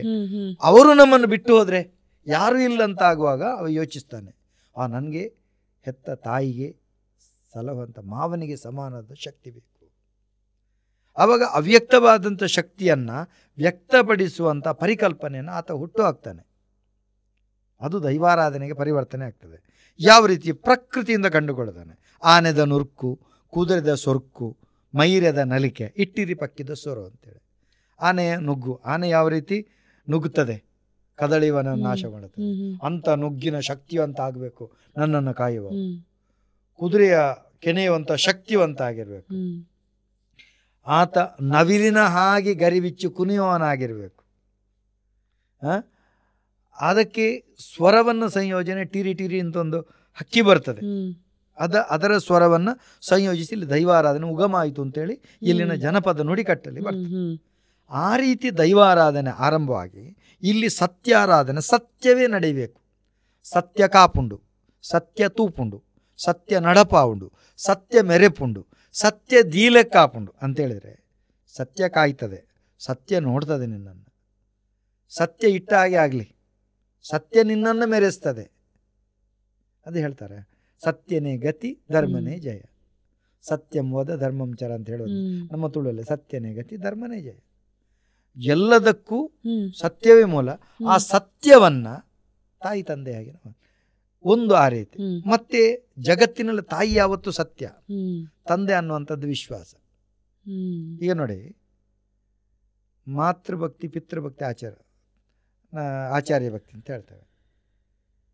ಮತ್ತೆ ನಾವು ಹೇಳುವಾಗ ತಂದೆ ತಾಯಿ ಅಂತ ಹೇಳ್ತೇವೆ.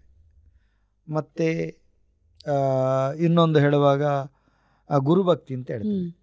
ಇನ್ನೊಂದು ಹೇಳುವಾಗ ದೈವ ದೇವರು ಅಂತ ಹೇಳ್ತೇವೆ. ಸರಿ ಯೋಚಿಸಿ. ಮಾತೃಭಕ್ತಿ ಅನ್ನುವಂಥ ತಾಯಿ ಅನ್ನುವಂಥ ಸತ್ಯ, ತಂದೆ ಅನ್ನುವಂಥ ವಿಶ್ವಾಸ. ತಾಯಿ ಅನ್ನೋದು ಸತ್ಯ ಹೇಗೆ? ತಂದೆಯ ಬಲತೊಡೆಯ ರಕ್ತಬಿಂದು ತಾಯಿ ಗರ್ಭಕ್ಕೆ ಸೇರಿ 9 ತಿಂಗಳು 9 ದಿನ 9 ಗಳಿಗೆ ಬ್ರಹ್ಮಾಂಡ ಸೃಷ್ಟಿಯಾದ ಹಾಗೆ ಪಿಂಡಾಂಡ ಸೃಷ್ಟಿಯಾಗಿ ತಾಯಿ ಅಸಹನೀಯವಾದಂಥ ನೋವನ್ನು ಪಡೆದು ಮಗುವಿಗೆ ಲೋಕದ ಬೆಳಕನ್ನು ಕೊಡಿ. ಇಂಥವಳು ತಾಯಿ ಅಂತ ನಮ್ಗೆ ಗೊತ್ತೇ ಇದೆ, ಅವಳು ತಾಯಿ ಅಂತ ಗೊತ್ತೇ ಇದೆ. ತಂದೆ ಅನ್ನುವಂಥದ್ದು ತಾಯಿ ತೋರಿಸಿದವನನ್ನು ನಾವು ತಂದೆ ಅಂತ ಹೇಳುವಂಥದ್ದು. ಇವ ನಿನ್ನ ತಂದೆ ಮಗ ಅಂತ. ಒಬ್ಬನಿಗೆ 60 ವರ್ಷ ಆಗುವಾಗ ಅಜ್ಜಿಗೆ ಒಂದು 80 ವರ್ಷ ಆಗಿರ್ತದೆ. ತಾಯಿಗೆ ಒಬ್ಬ ಅಜ್ಜ ಬರ್ತಾನೆ ಮಾಡಿಕೊಂಡು. ಅದು ಯಾರು ಬಂದದ್ದು? ಬಹಳ ತಾಯಿ, ನೀನು ಚಿಕ್ಕದಿರುವಾಗ ನನ್ನನ್ನು ಬಿಟ್ಟು ಹೋಗಿದ್ದಾನೆವ ನಿನ್ನ ಅಪ್ಪ. ಇದುವರೆಗೆ ಇವಳು ತಿಳ್ಕೊಂಡ ಅಪ್ಪ ಬೇರೆ, ನಿನ್ನ ನಿಜವಾದ ಅಪ್ಪ ಇವ ಅಂತ ಹೇಳಿದ್ರೆ ಒಪ್ಪಲೇಬೇಕು ಇವ. ಯಾಕೆ? ನಿನ್ನ ತಾಯಿ ಸತ್ಯ, ತಂದೆ ಅನ್ನುವಂಥದ್ದು ವಿಶ್ವಾಸ. ನಾವು ಭಯಭಕ್ತಿ ಅಂತ ಹೇಳ್ತೇವೆ. ಭಯ ಅನ್ನುವಂಥದ್ದು ಸತ್ಯ, ಭಕ್ತಿ ಅನ್ನುವಂಥದ್ದು ವಿಶ್ವಾಸ ಅಂತ ಹೇಳಿ. ಮಾತೃಭಕ್ತಿ, ಪಿತೃಭಕ್ತಿ, ಆಚಾರ್ಯ ಭಕ್ತಿ ಅಂತ ಹೇಳ್ತೇವೆ. ತಾಯಿ ತಿಂಡಿ ಕೊಡ್ತಾಳೆ ಇಲ್ವೋ, ಪ್ರೀತಿ ಮಾಡ್ತಾಳೆ ಇಲ್ವೋ, ತಂದೆ ಹೊಡೆಯುತ್ತಾನೋ ಏನೋ, ಆಚಾರ್ಯ ಶಿಕ್ಷೆ ಕೊಡ್ತಾನೆ ಏನೋ ಅಂತ ಭಯ, ಅದು ಸತ್ಯ. ಭಕ್ತಿ ಅನ್ನುವಂಥದ್ದು ನಟನೆ. ಯಾವ ರೀತಿ ಅಗರಬತ್ತಿ ಅನ್ನುವಂಥದ್ದು ಸತ್ಯನೋ, ಪರಿಮಳ ಅನ್ನುವಂಥದ್ದು ವಿಶ್ವಾಸ. ಈ ರೀತಿ ಇಲ್ಲಿ ಭಯ ಅನ್ನುವಂಥ ಸತ್ಯ, ಭಯಭಕ್ತಿ. ಈ ರೀತಿ ನಮ್ಮ ಆರಾಧನೆಯಲ್ಲಿ ಭಯಕ್ಕೆ ಮತ್ತು ಭಕ್ತಿಗೆ ಇದನ್ನು ಕ್ರೋಢೀಕರಿಸಿ ಇಂಥ ಒಂದು ಶಕ್ತಿ ಬೇಕು ನಮಗೆ. 2 ಕಾರಣಕ್ಕೆ. ಒಂದು, ನಮ್ಮನ್ನು ಕಾಯುವಂಥದ್ದು ಬೇಕು. ಇನ್ನೊಂದು, ಈ ಪ್ರಕೃತಿ ಸಂರಕ್ಷಣೆಗೆ. ಯಾವ ರೀತಿ? ಇವ ನಾಶ ಮಾಡ್ತಾನೆ, ಹಾಗೂ ಇವನಿಗೆ ಪ್ರಕೃತಿಯ ಮೇಲೆ ಭಯದೊಂದಿಗೆ ಭಕ್ತಿ ಹುಟ್ಟಬೇಕು. ತೊರೆಯಿಂದ ಕಲ್ಲಿಟ್ಟ, ಇದು ನಾಗನ ಕಲ್ಲು, ಮುಟ್ಟಿದರೆ ತೊಂದರೆ ಆಗ್ತದೆ, ಭಯ, ಭಕ್ತಿ ಸೃಷ್ಟಿ ಆಯಿತು. ಆ ಮುಖೇನ ಸಂರಕ್ಷಣೆ ಮಾಡಿದ. ಅವು ತಾಯಿ, ತೊಂದರೆ ಮಾಡಬಾರ್ದು, ಮಾವ, ಗುರು. ಈ ಭಕ್ತಿಯನ್ನು ಭಯದೊಂದಿಗೆ ಕಟ್ಟಿಕೊಂಡು, ಭಯ ಅಂತ ಹೇಳಿದರೆ ಇದಲ್ಲ, ಕ್ರೌರ್ಯ ಭಯ ಅಲ್ಲ, ಈ ರೀತಿಯ ಗೌರವದ ಭಯ, ಇದನ್ನು ಸೃಷ್ಟಿ ಕೊಡುವುದಕ್ಕೆ ಈ ಆರಾಧನೆ, ದೈವಾರಾಧನೆ ಸೃಷ್ಟಿಯಾಯಿತು. ಆಮೇಲೆ ಈ ಆರಾಧನಾ ಪರಂಪರೆಗಳು ಬಂತು.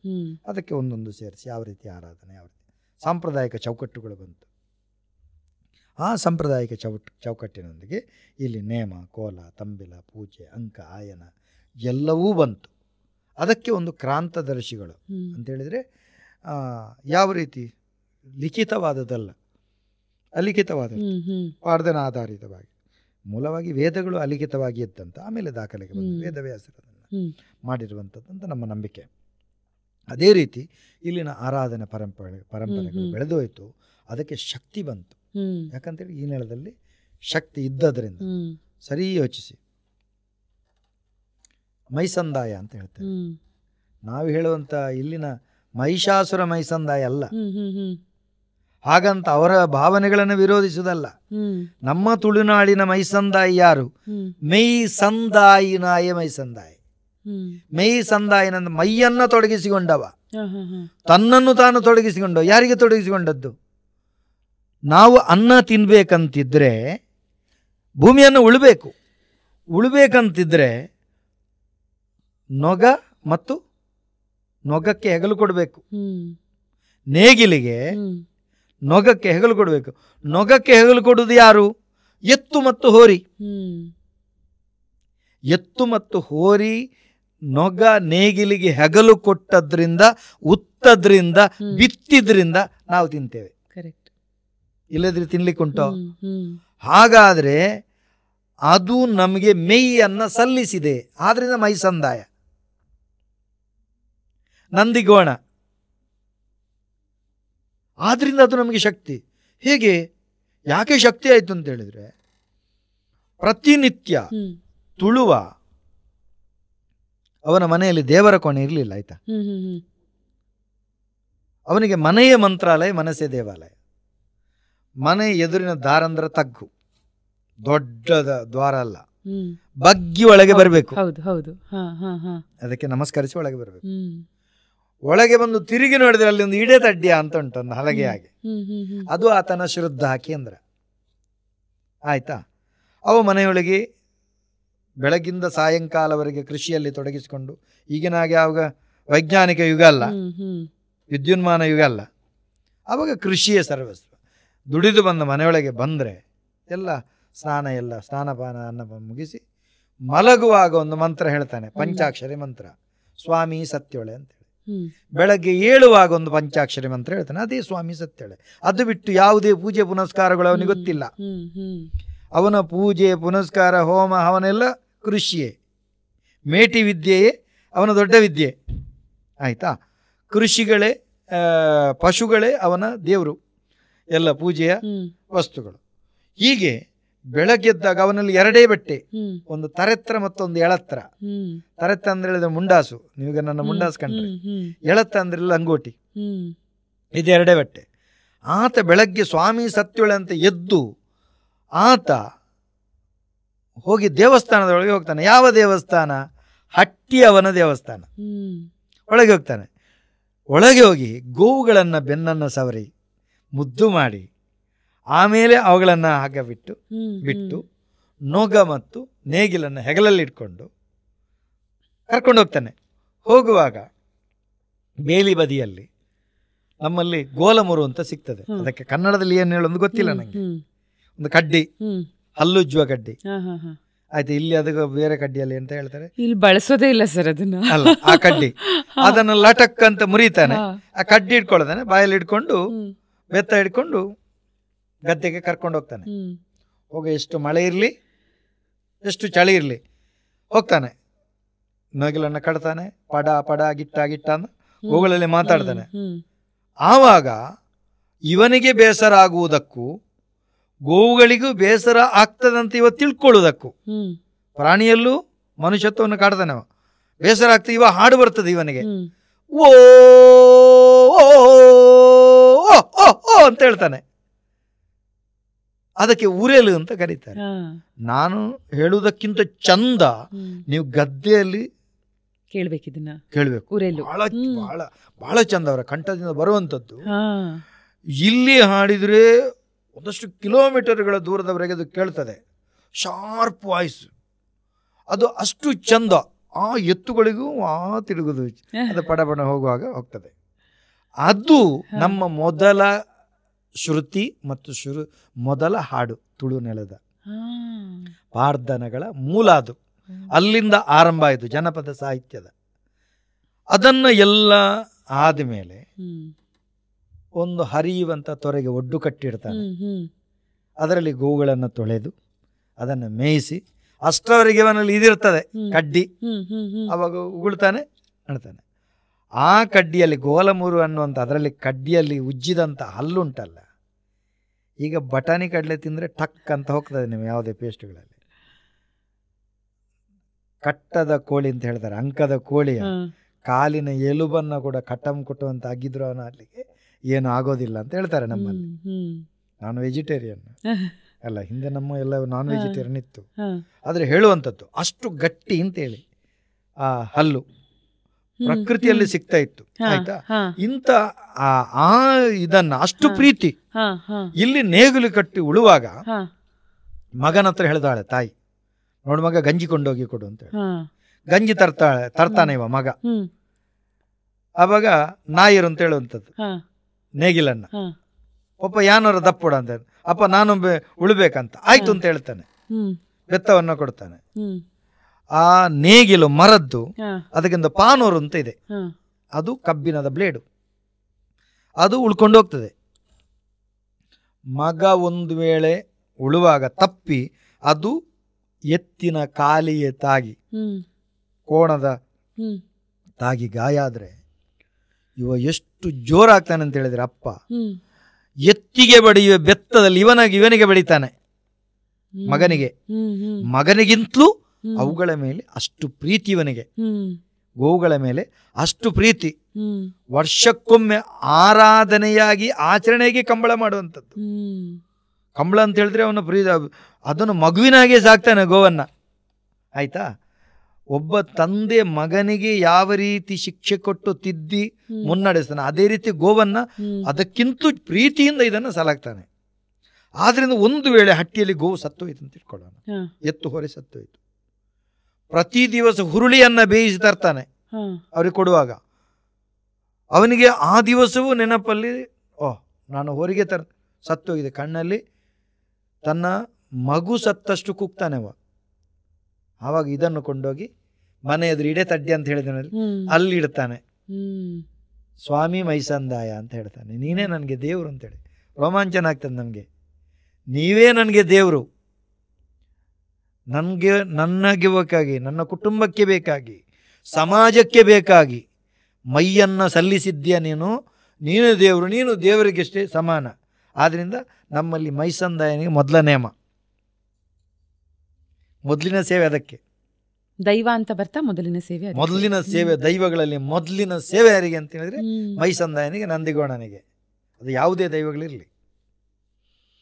ದೈವಗಳ ಬಗ್ಗೆನೇ ಮಾತಾಡ್ತಾ, ಸಾವಿರಾರು ದೈವಗಳಿದೆ ತುಳುನಾಡಿನಲ್ಲಿ. ಅಂದ್ರೆ ನಾನು ಕೇಳ್ಪಟ್ಟಿರೋದು ಕಲ್ಲುರ್ಟಿ ಇರಬಹುದು, ಪಂಜುರ್ಲಿ ಇರಬಹುದು, ಗುಳಿಗ, ಪಿಲಿ ಚಾಮುಂಡಿ, ಅಣ್ಣಪ್ಪ, ಹೀಗೆ ಸಾಕಷ್ಟು. ನೀವು ಸ್ವಲ್ಪ ಹೊತ್ತು ಮುಂಚೆ ಎಷ್ಟೇ ಹೇಳ್ತಿದ್ರಿ ನಾನು ವೆಜಿಟೇರಿಯನ್ ಅಂತ ಹೇಳಿದ್ರಿ. ಆದ್ರೆ ಈ ದೈವಗಳಲ್ಲೂ ಕೆಲವು ದೈವಗಳಿಗೆ ವೆಜ್ ಅರ್ಪಿಸೋದನ್ನ ಕೇಳಿದ್ದೀನಿ, ಕೆಲವು ದೈವಕ್ಕೆ ನಾನ್ ವೆಜ್. ಉದಾಹರಣೆಗೆ ಪಂಜುರ್ಲಿ, ಸಾಮಾನ್ಯವಾಗಿ ನಾವೆಲ್ಲ ಕೇಳಿರುವಂತ ಹೆಸರು, ಪಂಜುರ್ಲಿಗೆ ಸಸ್ಯಾಹಾರ, ಅದೇ ಕಲ್ಲೂರಿಗೆ ಮಾಂಸಾಹಾರ.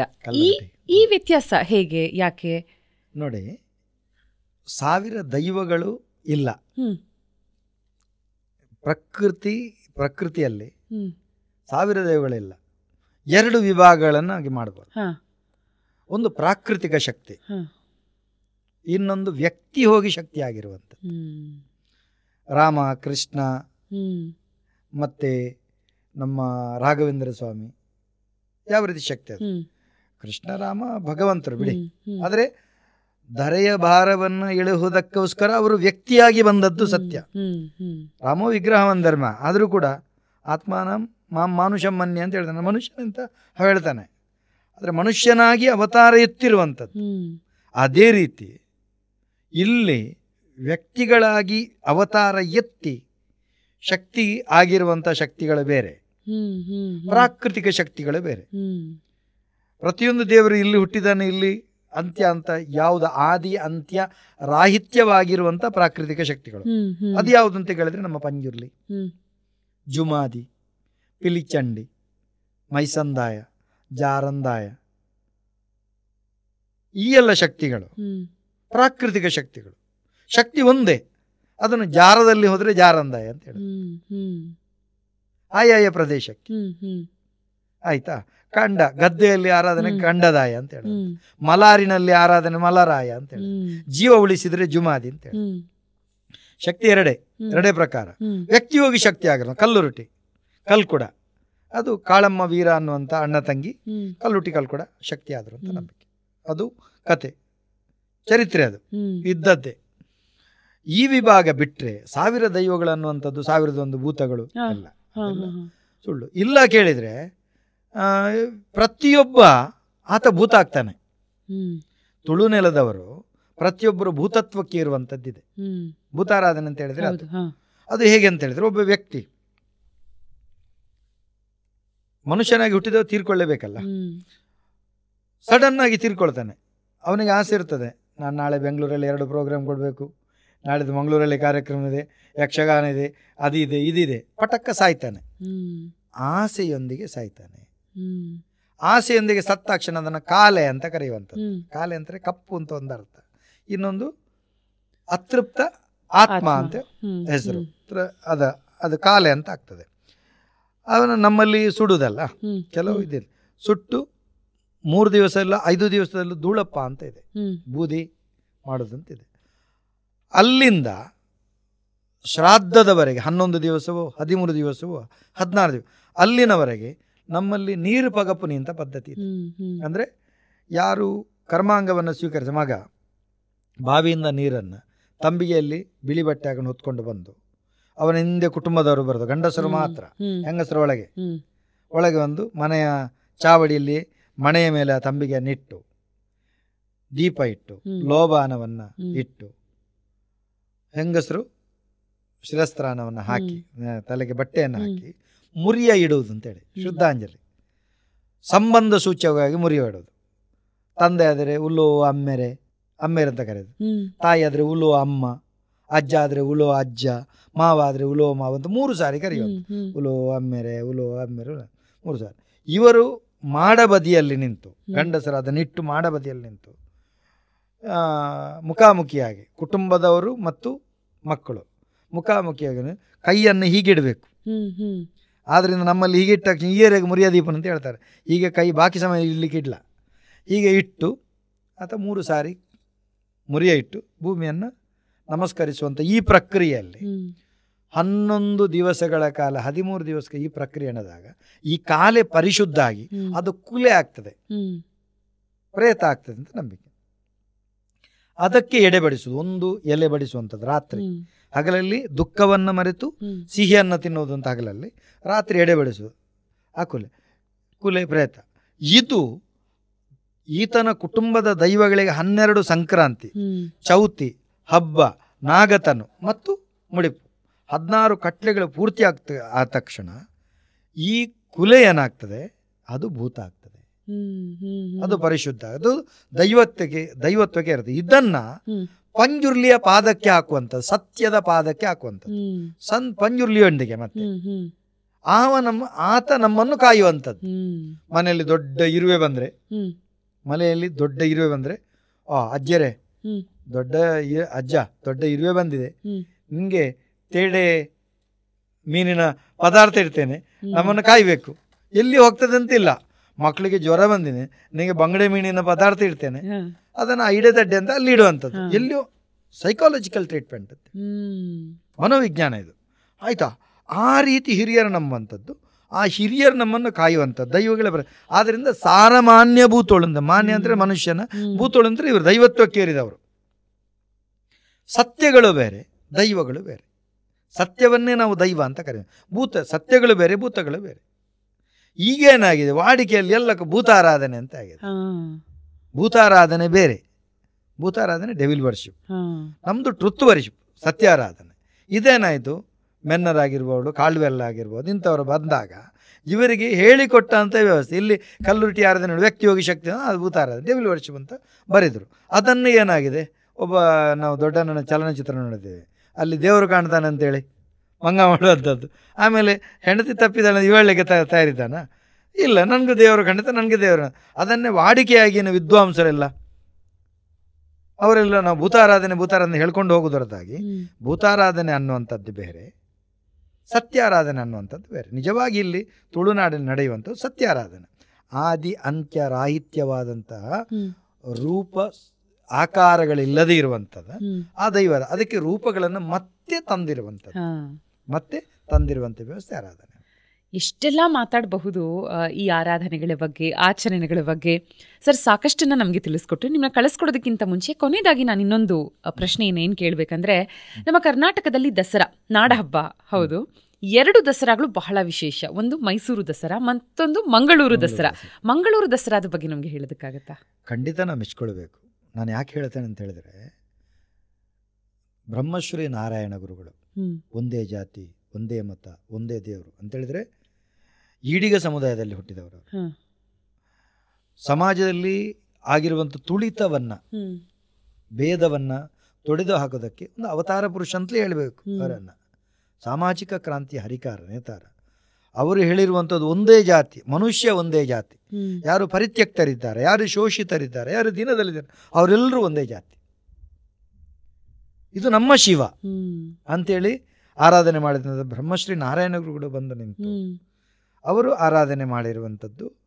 ಆವಾಗಿನ ಅಲ್ಲಿ ಕೊರಗಪ್ಪ ಅಂತಿದ್ರು, ಅವರ ಮನೆಯಲ್ಲಿ ಈಗಲೂ ಆ ಮನೆ ಇದೆ, ಅಲ್ಲಿ ಅವರು ಬಂದಿದ್ದರು. ಆಮೇಲೆ ಆ ಕ್ಷೇತ್ರವನ್ನು ಬೆಳಗುವುದಕ್ಕೆ ಅದರ ಹಿಂದಿನ ಚಾಲನಾ ಶಕ್ತಿ ನಾರಾಯಣ ಗುರುಗಳು ಆಗಿದ್ರೂ ಕೂಡ ನಮ್ಮ ಜನಾರ್ದನ ಪೂಜಾರಿಯವರು, ಅವರ ಇದರಿಂದ ಮಂಗಳೂರು ದಸರಾ ಅಂತ ಬೆಳಗಿತ್ತು. ಆಯ್ತಾ, ಮೊದಲು ಮಂಗಳಾದೇವಿಯ ದೇವಸ್ಥಾನದ ದಸರಾ ಉತ್ಸವವನ್ನು ಮಂಗಳೂರು ದಸರಾ ಅಂತ ಹೇಳ್ತಾ ಇದ್ರು. ಇದು ವಿಶ್ವಮಾನ್ಯ ಎಲ್ಲಿದ್ದಾಯಿತು ಮಂಗಳೂರು ದಸರಾ. ಇಲ್ಲಿ ಎಲ್ಲ ಸಾಹಿತ್ಯ ಪರಂಪರೆಗಳಿಗೆ ಅವಕಾಶ ಇದೆ, ಎಲ್ಲ ವ್ಯಾಪಾರಕ್ಕೆ ಅವಕಾಶ ಇದೆ, ಎಲ್ಲ ರಂಗಕಲೆಗಳಿಗೆ ಅವಕಾಶ ಇದೆ. ವಿಶ್ವದ ಜನರು ಬಂದು ನೋಡುವಂಥ ಮಂಗಳೂರು ದಸರಾ ಇದೊಂದು ನಮ್ಮ ಮಂಗಳೂರಿನಿಂದ ಐತಿಹಾಸಿಕ ದಿನವಾಗಿ ಮಾಡಲಿಕ್ಕೆ ಇಂಥವರ ಕೊಡುಗೆ ಇದೆ. ಜನಾರ್ದನ ಪೂಜಾರಿ ಅಂತವರ ದೊಡ್ಡ ಕೊಡುಗೆ ಇದೆ. ಅಂಥವರೆಲ್ಲ ಮಾಡಿದ್ರಿಂದ ಮಂಗಳೂರಿಗೆ ಅದು ಹೆಮ್ಮೆ ನಮಗೆ. ಹೌದು ಸರ್, ಇವಾಗ ನಮಗೆ ಬಹಳ ಖುಷಿ ನೀವು ಕಾರ್ಯಕ್ರಮಕ್ಕೆ ಆಗಮಿಸಿ ಇಷ್ಟೆಲ್ಲ ವಿಷಯಗಳನ್ನು ನಮ್ಮ ಜೊತೆ ಹಂಚಿಕೊಂಡಿದ್ದು, ನನ್ನೆಲ್ಲ ಪ್ರಶ್ನೆಗಳಿಗೆ ಉತ್ತರ ಕೊಟ್ಟಿದ್ದಕ್ಕೆ ಬಹಳ ಧನ್ಯವಾದಗಳು. ಆದರೆ ನನ್ನ ಮನಸ್ಸಿನಲ್ಲಿ ಮತ್ತು ನಮ್ಮ ವೀಕ್ಷಕರ ಮನಸ್ಸಲ್ಲೂ ಇನ್ನೂ ಸಾಕಷ್ಟು ಪ್ರಶ್ನೆಗಳಿರುತ್ತೆ. ಮತ್ತೊಂದು ಬಾರಿ ಖಂಡಿತ ತಾವು ನಮಗೆ ಸಮಯ ಕೊಡಬೇಕು. ಸರ್, ನಿಮಗೆ ನಮ್ಮ ಕಡೆಯಿಂದ ಒಂದು ಪ್ರೀತಿಯ ಕಾಣಿಕೆ, ಸಪ್ತಮ್ ತೈಲ ಕಡೆಯಿಂದ ಶುದ್ಧ ಗಾಣದ ಎಣ್ಣೆ. ನಿಮ್ಮ ಸಮಯಕ್ಕೆ ನೀವು ಕೊಟ್ಟಂಥ ಅಷ್ಟೂ ಮಾಹಿತಿಗೆ, ಈ ಪ್ರೀತಿ ವಿಶ್ವಾಸಕ್ಕೆ ಬಹಳ ಧನ್ಯವಾದಗಳು ಸರ್. ನಮ್ಮಲ್ಲಿ ದೈವಗಳಿಗೆ ಈ ಶುದ್ಧ ತೆಂಗಿನ ಎಣ್ಣೆ ಬಹಳ ಪ್ರಾಮುಖ್ಯ. ಓಕೆ, ಹೌದು. ನಮ್ಮಲ್ಲಿ ತೆಂಗಿನಕಾಯಿಗಿರುವಂಥ ಮಹತ್ವ ದೈವಾರಾಧನೆಯಲ್ಲಿ ಮೂಜಿ ಕಣ್ಣದ ಫಲ ಅಂತೇಳಿ ನಮ್ಮ ತೆಂಗಿನಕಾಯಿಯನ್ನು ಬಳಕೆ ಮಾಡದಿರುವಂಥ ಆರಾಧನೆ ಇಲ್ಲ ದೈವಾರಾಧನೆಯಲ್ಲಿ. ಒಂದು ಗುತ್ತಿನ ಗಡಿಯಿದ್ದು ಕೊಡಬೇಕಾದ್ರೆ ತೆಂಗಿನಕಾಯಿ ಬೇಕು. ಕಟ್ಟಗಡೆಗೆ ಶಕುನ ನೋಡುವುದಂತಿದ್ರೆ ತೆಂಗಿನಕಾಯಿ ಬೇಕು. ತೆಂಗಿನಕಾಯಿ ಹೊಡೆದಾಗ ಅದು ಯಾವ ರೀತಿ ಬೀಳಬೇಕು, ಹೆಣ್ಣು ಭಾಗ ಗಡಿ, ಗಂಡು ಗಡಿ ಅಂತಿದೆ. 3 ಕಣ್ಣಿರುವಂಥದ್ದು ಹೆಣ್ಣು ಗಡಿ, ಕಣ್ಣಿಲ್ಲದ ಗಂಡು ಗಡಿ. ಅದು ಯಾವ ರೀತಿ ಬೀಳಬೇಕು, ಹೆಣ್ಣು ಗಡಿ ಹೀಗೆ ಬೀಳಬೇಕು, ಗಂಡು ಗಡಿ ಹೀಗೆ ಬೀಳಬೇಕು. ಹಾಗಿದ್ರೆ ಶಕುನ ಒಳ್ಳೆಯದಂತ. ಎಲ್ಲದಕ್ಕೂ ತೆಂಗಿನಕಾಯಿಯ ಬಳಕೆ ಆಗ್ತದೆ. ಶುದ್ಧ ತೈಲ ನಾವು ಈಗ ನೀವು ಆವಾಗ ಹೇಳುವಾಗ ಕೇರಳ ಬೇರೆ ತುಳುನಾಡು ಬೇರೆ, ಮೊದಲೆಲ್ಲ ನಾನು ಹೇಳಿದಾಗ ಎಲ್ಲ ಒಂದೇ ಆಗಿತ್ತು. ಏನು ಕರಾವಳಿ ಅಂತ ಹೇಳ್ತೇವೆ ಅದು ಮೊದಲು ಕರಾವಳಿ ಅಲ್ಲ, ಅದು ತುಳುನಾಡು. ನಮ್ಮ ಮಂಗಳೂರು ಅಂತ ಹೇಳುವಾಗ ಈ ಒಂದು ವಿಷಯವನ್ನು ನಾನು ಹೇಳಲೇಬೇಕು. ನಮ್ಮದು ದಕ್ಷಿಣ ಕನ್ನಡ ಜಿಲ್ಲೆ ಅಂತಿದೆ, ಅದು ಮಂಗಳೂರು ಜಿಲ್ಲೆ ಆಗಬೇಕು ಅಂತ ನಾವೀಗ ಪ್ರಯತ್ನ ಮಾಡ್ತಾ ಇದ್ದೇವೆ. ಅದಕ್ಕೆ ಬೇಡಿಕೆಯನ್ನು ಕೊಟ್ಟಿದ್ದೇವೆ. ಯಾಕಂತ ಹೇಳಿದ್ರೆ ನೀವು ಹೇಳೋದು ನಾವು ಮಂಗಳೂರಿಗೆ ಹೋಗೋದು ಅಂತ ಹೇಳಿ, ಮಂಗಳೂರಿನ ಸಂಸ್ಕೃತಿ ಅಂತ ಹೇಳುವಂಥದ್ದು, ಮಂಗಳೂರಿನ ಆರಾಧನೆಗಳನ್ನ ಹೇಳುವಂಥದ್ದು, ನೀವು ಮಂಗಳೂರಿಗರ ಅಂತ ಕೇಳುವಂಥದ್ದು. ಆದ್ದರಿಂದ ಮಂಗಳೂರು ಬಂದರು, ಮಂಗಳೂರು ವಿಮಾನ ನಿಲ್ದಾಣ, ಮಂಗಳೂರು ರೈಲ್ವೆ ನಿಲ್ದಾಣ ಮತ್ತು ಬ್ರ್ಯಾಂಡ್ ಮಂಗಳೂರು, ಎಲ್ಲದಕ್ಕೂ ಮಂಗಳೂರು ಆದದ್ದರಿಂದ ನಮ್ಮ ಅವಿಭಜಿತ ದಕ್ಷಿಣ ಕನ್ನಡ ಜಿಲ್ಲೆ ಅಂತ ಇತ್ತು, ಉಡುಪಿಗೆ ಉಡುಪಿ ಜಿಲ್ಲೆ ಅಂತ ಆಯಿತು. ಆದ್ದರಿಂದ ನಮ್ಮ ಮಂಗಳೂರು ಜಿಲ್ಲೆ ಆಗಬೇಕು. ಆ ಮುಖೇನ ಮಂಗಾರ ಎನ್ನುವ ಶಬ್ದದಿಂದ ಮಂಗಳೂರು ಹುಟ್ಕೊಂಡಿತ್ತು. ಅಂದರೆ ಮಂಗಾರದ ಅರಸರು ರಾಜರ ಕಾಲದಲ್ಲಿ ಮಾನಿ ಮಂಗಾರಂದ ಎರಮಂಡು ಉಲ್ಲೇರ ಬಾಲಂದ ಕರಸು ಮೂವಂದರವತ್ತನ ತೊಟಿಲಿಗೆ ಎರನಗ ಪಂತಿ ಪರಕ್ಕೆ ಕಟದಿ ಮುಡಿ ಬಂದು ಬಹಳ ಚಂದ ಇದೆ ಪದ ಮಂಗಾರ ಅಂತೇಳಿ. ಬಂಗಾರದ ಬೆಳೆ ಬೆಳೆಸಿದಂಥ ನಾಡು ಮಂಗಳೂರು. ಆದ್ದರಿಂದ ಬಂಗಾರದಿಂದ ಮಂಗಾರ. ಮಲರಾಯ ದೈವದಲ್ಲಿ ಪುತ್ಯದ ಕರ್ತುಳೆಗೆ ಪುತ್ತೆಡ ಸಿಂಹಾಸನ, ಮಂಗಾರದ ಕರ್ತುಳೆಗೆ ಮಂಗಾರದ ಸಿಂಹಾಸನ. ಮಂಗಾರ ಅಂತ ಹೇಳಿದ್ರೆ ಬಂಗಾರ ತತ್ಸಮ ತದ್ವದಲ್ಲಿ ಬರ್ತದೆ. ಅಂತಹ ನಾಡು. ಆದ್ದರಿಂದ ಅದನ್ನು ಮಂಗಳೂರು ಜಿಲ್ಲೆ ಆಗಬೇಕು ಅಂತ ನಾವು ಪ್ರಯತ್ನ ಮಾಡ್ತಾ ಇದ್ದೇವೆ. ಅದು ನಿಮಗೂ ಒಳ್ಳೆಯದು, ನಿಮ್ಮ ಮಾಧ್ಯಮದವರು, ನಮ್ಮ ಸರ್ಕಾರನೂ ಕೂಡ ಒಂದು ಕಾಣ್ತಿರೋದು ಮಂಗಳೂರಿಗೆ ಮಂಗಳೂರು ಜಿಲ್ಲೆ ಆಗುವಂತೆ ಒಂದು ಸರ್ಕಾರ ಮಾಡಿಕೊಡಬೇಕು ಅಂತ ನಿಮ್ಮ ಮಾಧ್ಯಮದ ಕೂಡ ವಿನಂತಿಸ್ಕೊಳ್ತೇನೆ. ಮತ್ತು ತುಂಬ ಈಗ ನೀವು ಒಂದು ಮಾತು ಹೇಳಬೇಕು, ನಿಮ್ಗೆ ಗೊತ್ತಿರಲಿ, ತುಳುನಾಡಿನ ಗಂಡು ಕಲೆ ಯಕ್ಷಗಾನ. ಆದರೆ ಅಷ್ಟು ಯಕ್ಷಗಾನ ನಡೆಯೋದು ಕನ್ನಡ ಭಾಷೆಯಲ್ಲಿ. ಪರಿಶುದ್ಧವಾದಂಥ ಕನ್ನಡ ನಾವು ಮಾತು, ನೀವು ಗಮನಿಸಿರ್ಬೋದು ನಮ್ಮ ಕನ್ನಡ ಮಾತು ಪರಿಶುದ್ಧವಾದಂಥ ಕನ್ನಡ ಮಾತು. ಕಂಬಳ ತುಳುನಾಡಿನ ಗಂಡು ಕಲೆ, ಹುಲಿಕುಣಿತ ತುಳುನಾಡಿನ ಗಂಡು ಕಲೆ. ಇಷ್ಟೆಲ್ಲ ಕೊಡುಗೆಗಳು. ಜ್ಞಾನಪೀಠ ಪ್ರಶಸ್ತಿ ಪಡೆದವರಲ್ಲಿ ಅತಿ ಹೆಚ್ಚಿನವರು ತುಳುವರು. ಆದ್ದರಿಂದ ತುಳು ಒಂದು ಅಧಿಕೃತ ರಾಜ್ಯ ಭಾಷೆ ಆಗಬೇಕು ಅನ್ನೋಂಥ ಆಶೆ ಇದೆ. ಈ ಮಾಧ್ಯಮದ ಮುಖೇನ ನಾನು ವಿನಂತಿಸುವಂಥದ್ದು, ಕರ್ನಾಟಕದೊಂದಿಗೆ ನಾವಿರ್ತೇವೆ. ಕರ್ನಾಟಕ ಮಾತೆ ನಮ್ಮ ತಾಯಿ, ಹೆತ್ತ ತಾಯಿ ತುಳುವ ಮಾತೆ. ಆದ್ದರಿಂದ ಇಲ್ಲಿ ಸಾರ್ವಭೌಮತ್ವ ಕನ್ನಡ ಭಾಷೆಗೆ, ಅದರೊಂದಿಗೆ ತುಳುವನ್ನು ಅಧಿಕೃತ ಭಾಷೆಯನ್ನಾಗಿ ಮಾಡಬೇಕು.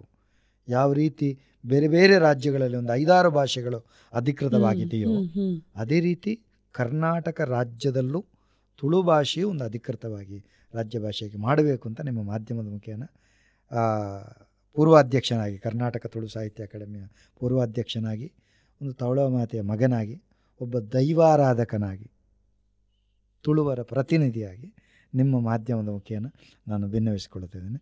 ಕರೆದದಕ್ಕೆ ಮತ್ತು ಇದನ್ನು ಕೊಟ್ಟದ್ದಕ್ಕೆ ನಿಮಗೆ ಶುಭವನ್ನು ಹಾರೈಸ್ತೇನೆ. ಈ ಮಾಧ್ಯಮದ ಮುಖೇನ ಯಾರೆಲ್ಲ ಈ ಕಾರ್ಯಕ್ರಮಗಳನ್ನು ನೋಡ್ತಾರೋ, ಪ್ರಾಕೃತಿಕ ಶಕ್ತಿಯ ನಾಡು ನಮ್ಮ ತುಳುನಾಡು, ದೈವಾರಾಧನೆಯ ತಾಣ, ಸತ್ಯಾರಾಧನೆಯ ಕೇಂದ್ರ. ವಂಚನೆ ಎಲ್ಲದರಲ್ಲೂ ನಡೀತದೆ. ನಮ್ಮಲ್ಲೂ ಕೂಡ ತುಳುನಾಡು ಬಿಟ್ಟು ದೈವಾರಾಧನೆ ಕೆಟ್ಟದಾಗಿ ಮಾಡೋರು ಇರ್ತಾರೆ, ಅದನ್ನು ದುರ್ವಿನಿಯೋಗ ಮಾಡ್ತಾರೆ. ಅದೆಲ್ಲಲ್ಲ, ಸತ್ಯ ಸತ್ಯನೇ. ಡಾಕ್ಟ್ರು ಅಂತ ಹೇಳ್ಕೊಂಡು ಕೆಟ್ಟ ದಾರಿಯಲ್ಲಿ ಹೋಗೋರು ಇರ್ತಾರೆ, ನ್ಯಾಯವಾದಿಗಳಂತ ಕೆಟ್ಟ ದಾರಿಯಲ್ಲಿ ಹೋಗೋರು ಇರ್ತಾರೆ, ಎಲ್ಲರೂ ಇರ್ತಾರೆ. ಆದರೆ ಅದು ಯಾವುದು ಸತ್ಯ ಸತ್ಯನೋ ಅದೇ ರೀತಿ ಇಲ್ಲಿನ ಸತ್ಯಗಳು. ನಾನೊಂದು ಪ್ರಾಮಾಣಿಕವಾಗಿ ದೈವಾರಾಧನೆ ಮಾಡಿಕೊಂಡು ಬರುವವ ಎಲ್ರಿಗೂ ನಿಮ್ಮ ಮಾಧ್ಯಮದ ಮುಖೇನ ಯಾರೆಲ್ಲ ನೋಡ್ತಾರೋ ಅವರೆಲ್ಲರಿಗೂ ನಮ್ಮ ನೆಲದ ಎಲ್ಲ ಧರ್ಮ ದೈವಗಳ ಪೂರ್ಣ ಅನುಗ್ರಹ ಇರಲಿ. ನಾನು ಆರಾಧನೆ ಮಾಡಿಕೊಂಡು ಬಂದಿರುವಂಥ ನಮ್ಮ ಕುಲಶಕ್ತಿ ಪಂಜುರ್ಲಿ ದೈವದ ಕೃಪೆ ಇರಲಿ. ನಮ್ಮ ಕಿನ್ನಿ ಮಜಲ್ನ ಹಾಲಿನಂಥ ಕ್ಷೇತ್ರ ಆಗಿರುವಂಥ ಬೆಮ್ಮೆರ ಮತ್ತು ಉಳ್ಳಾಕಲು, ಬ್ರಹ್ಮರ ಮತ್ತು ಉಳ್ಳಾಕಲು ದೈವಗಳ ಅನುಗ್ರಹ ಎಲ್ರಿಗಿರಲಿ. ಅದರಿಂದ ನಿಮಗೂ ನಿಮ್ಮ ಕುಟುಂಬಕ್ಕಿರಲಿ ಅಂತ ನಾನು ಧನ್ಯವಾದ ಪ್ರಾರ್ಥಿಸ್ತೇನೆ. ನಮಸ್ಕಾರ. ಎಲ್ಲರ ಪರವಾಗಿ ಹಾಗೂ ನನ್ನ ಹೃದಯಾಂತರಾಳದ ಧನ್ಯವಾದಗಳು ಸಹ ನಿಮಗೆ. Thank you so much.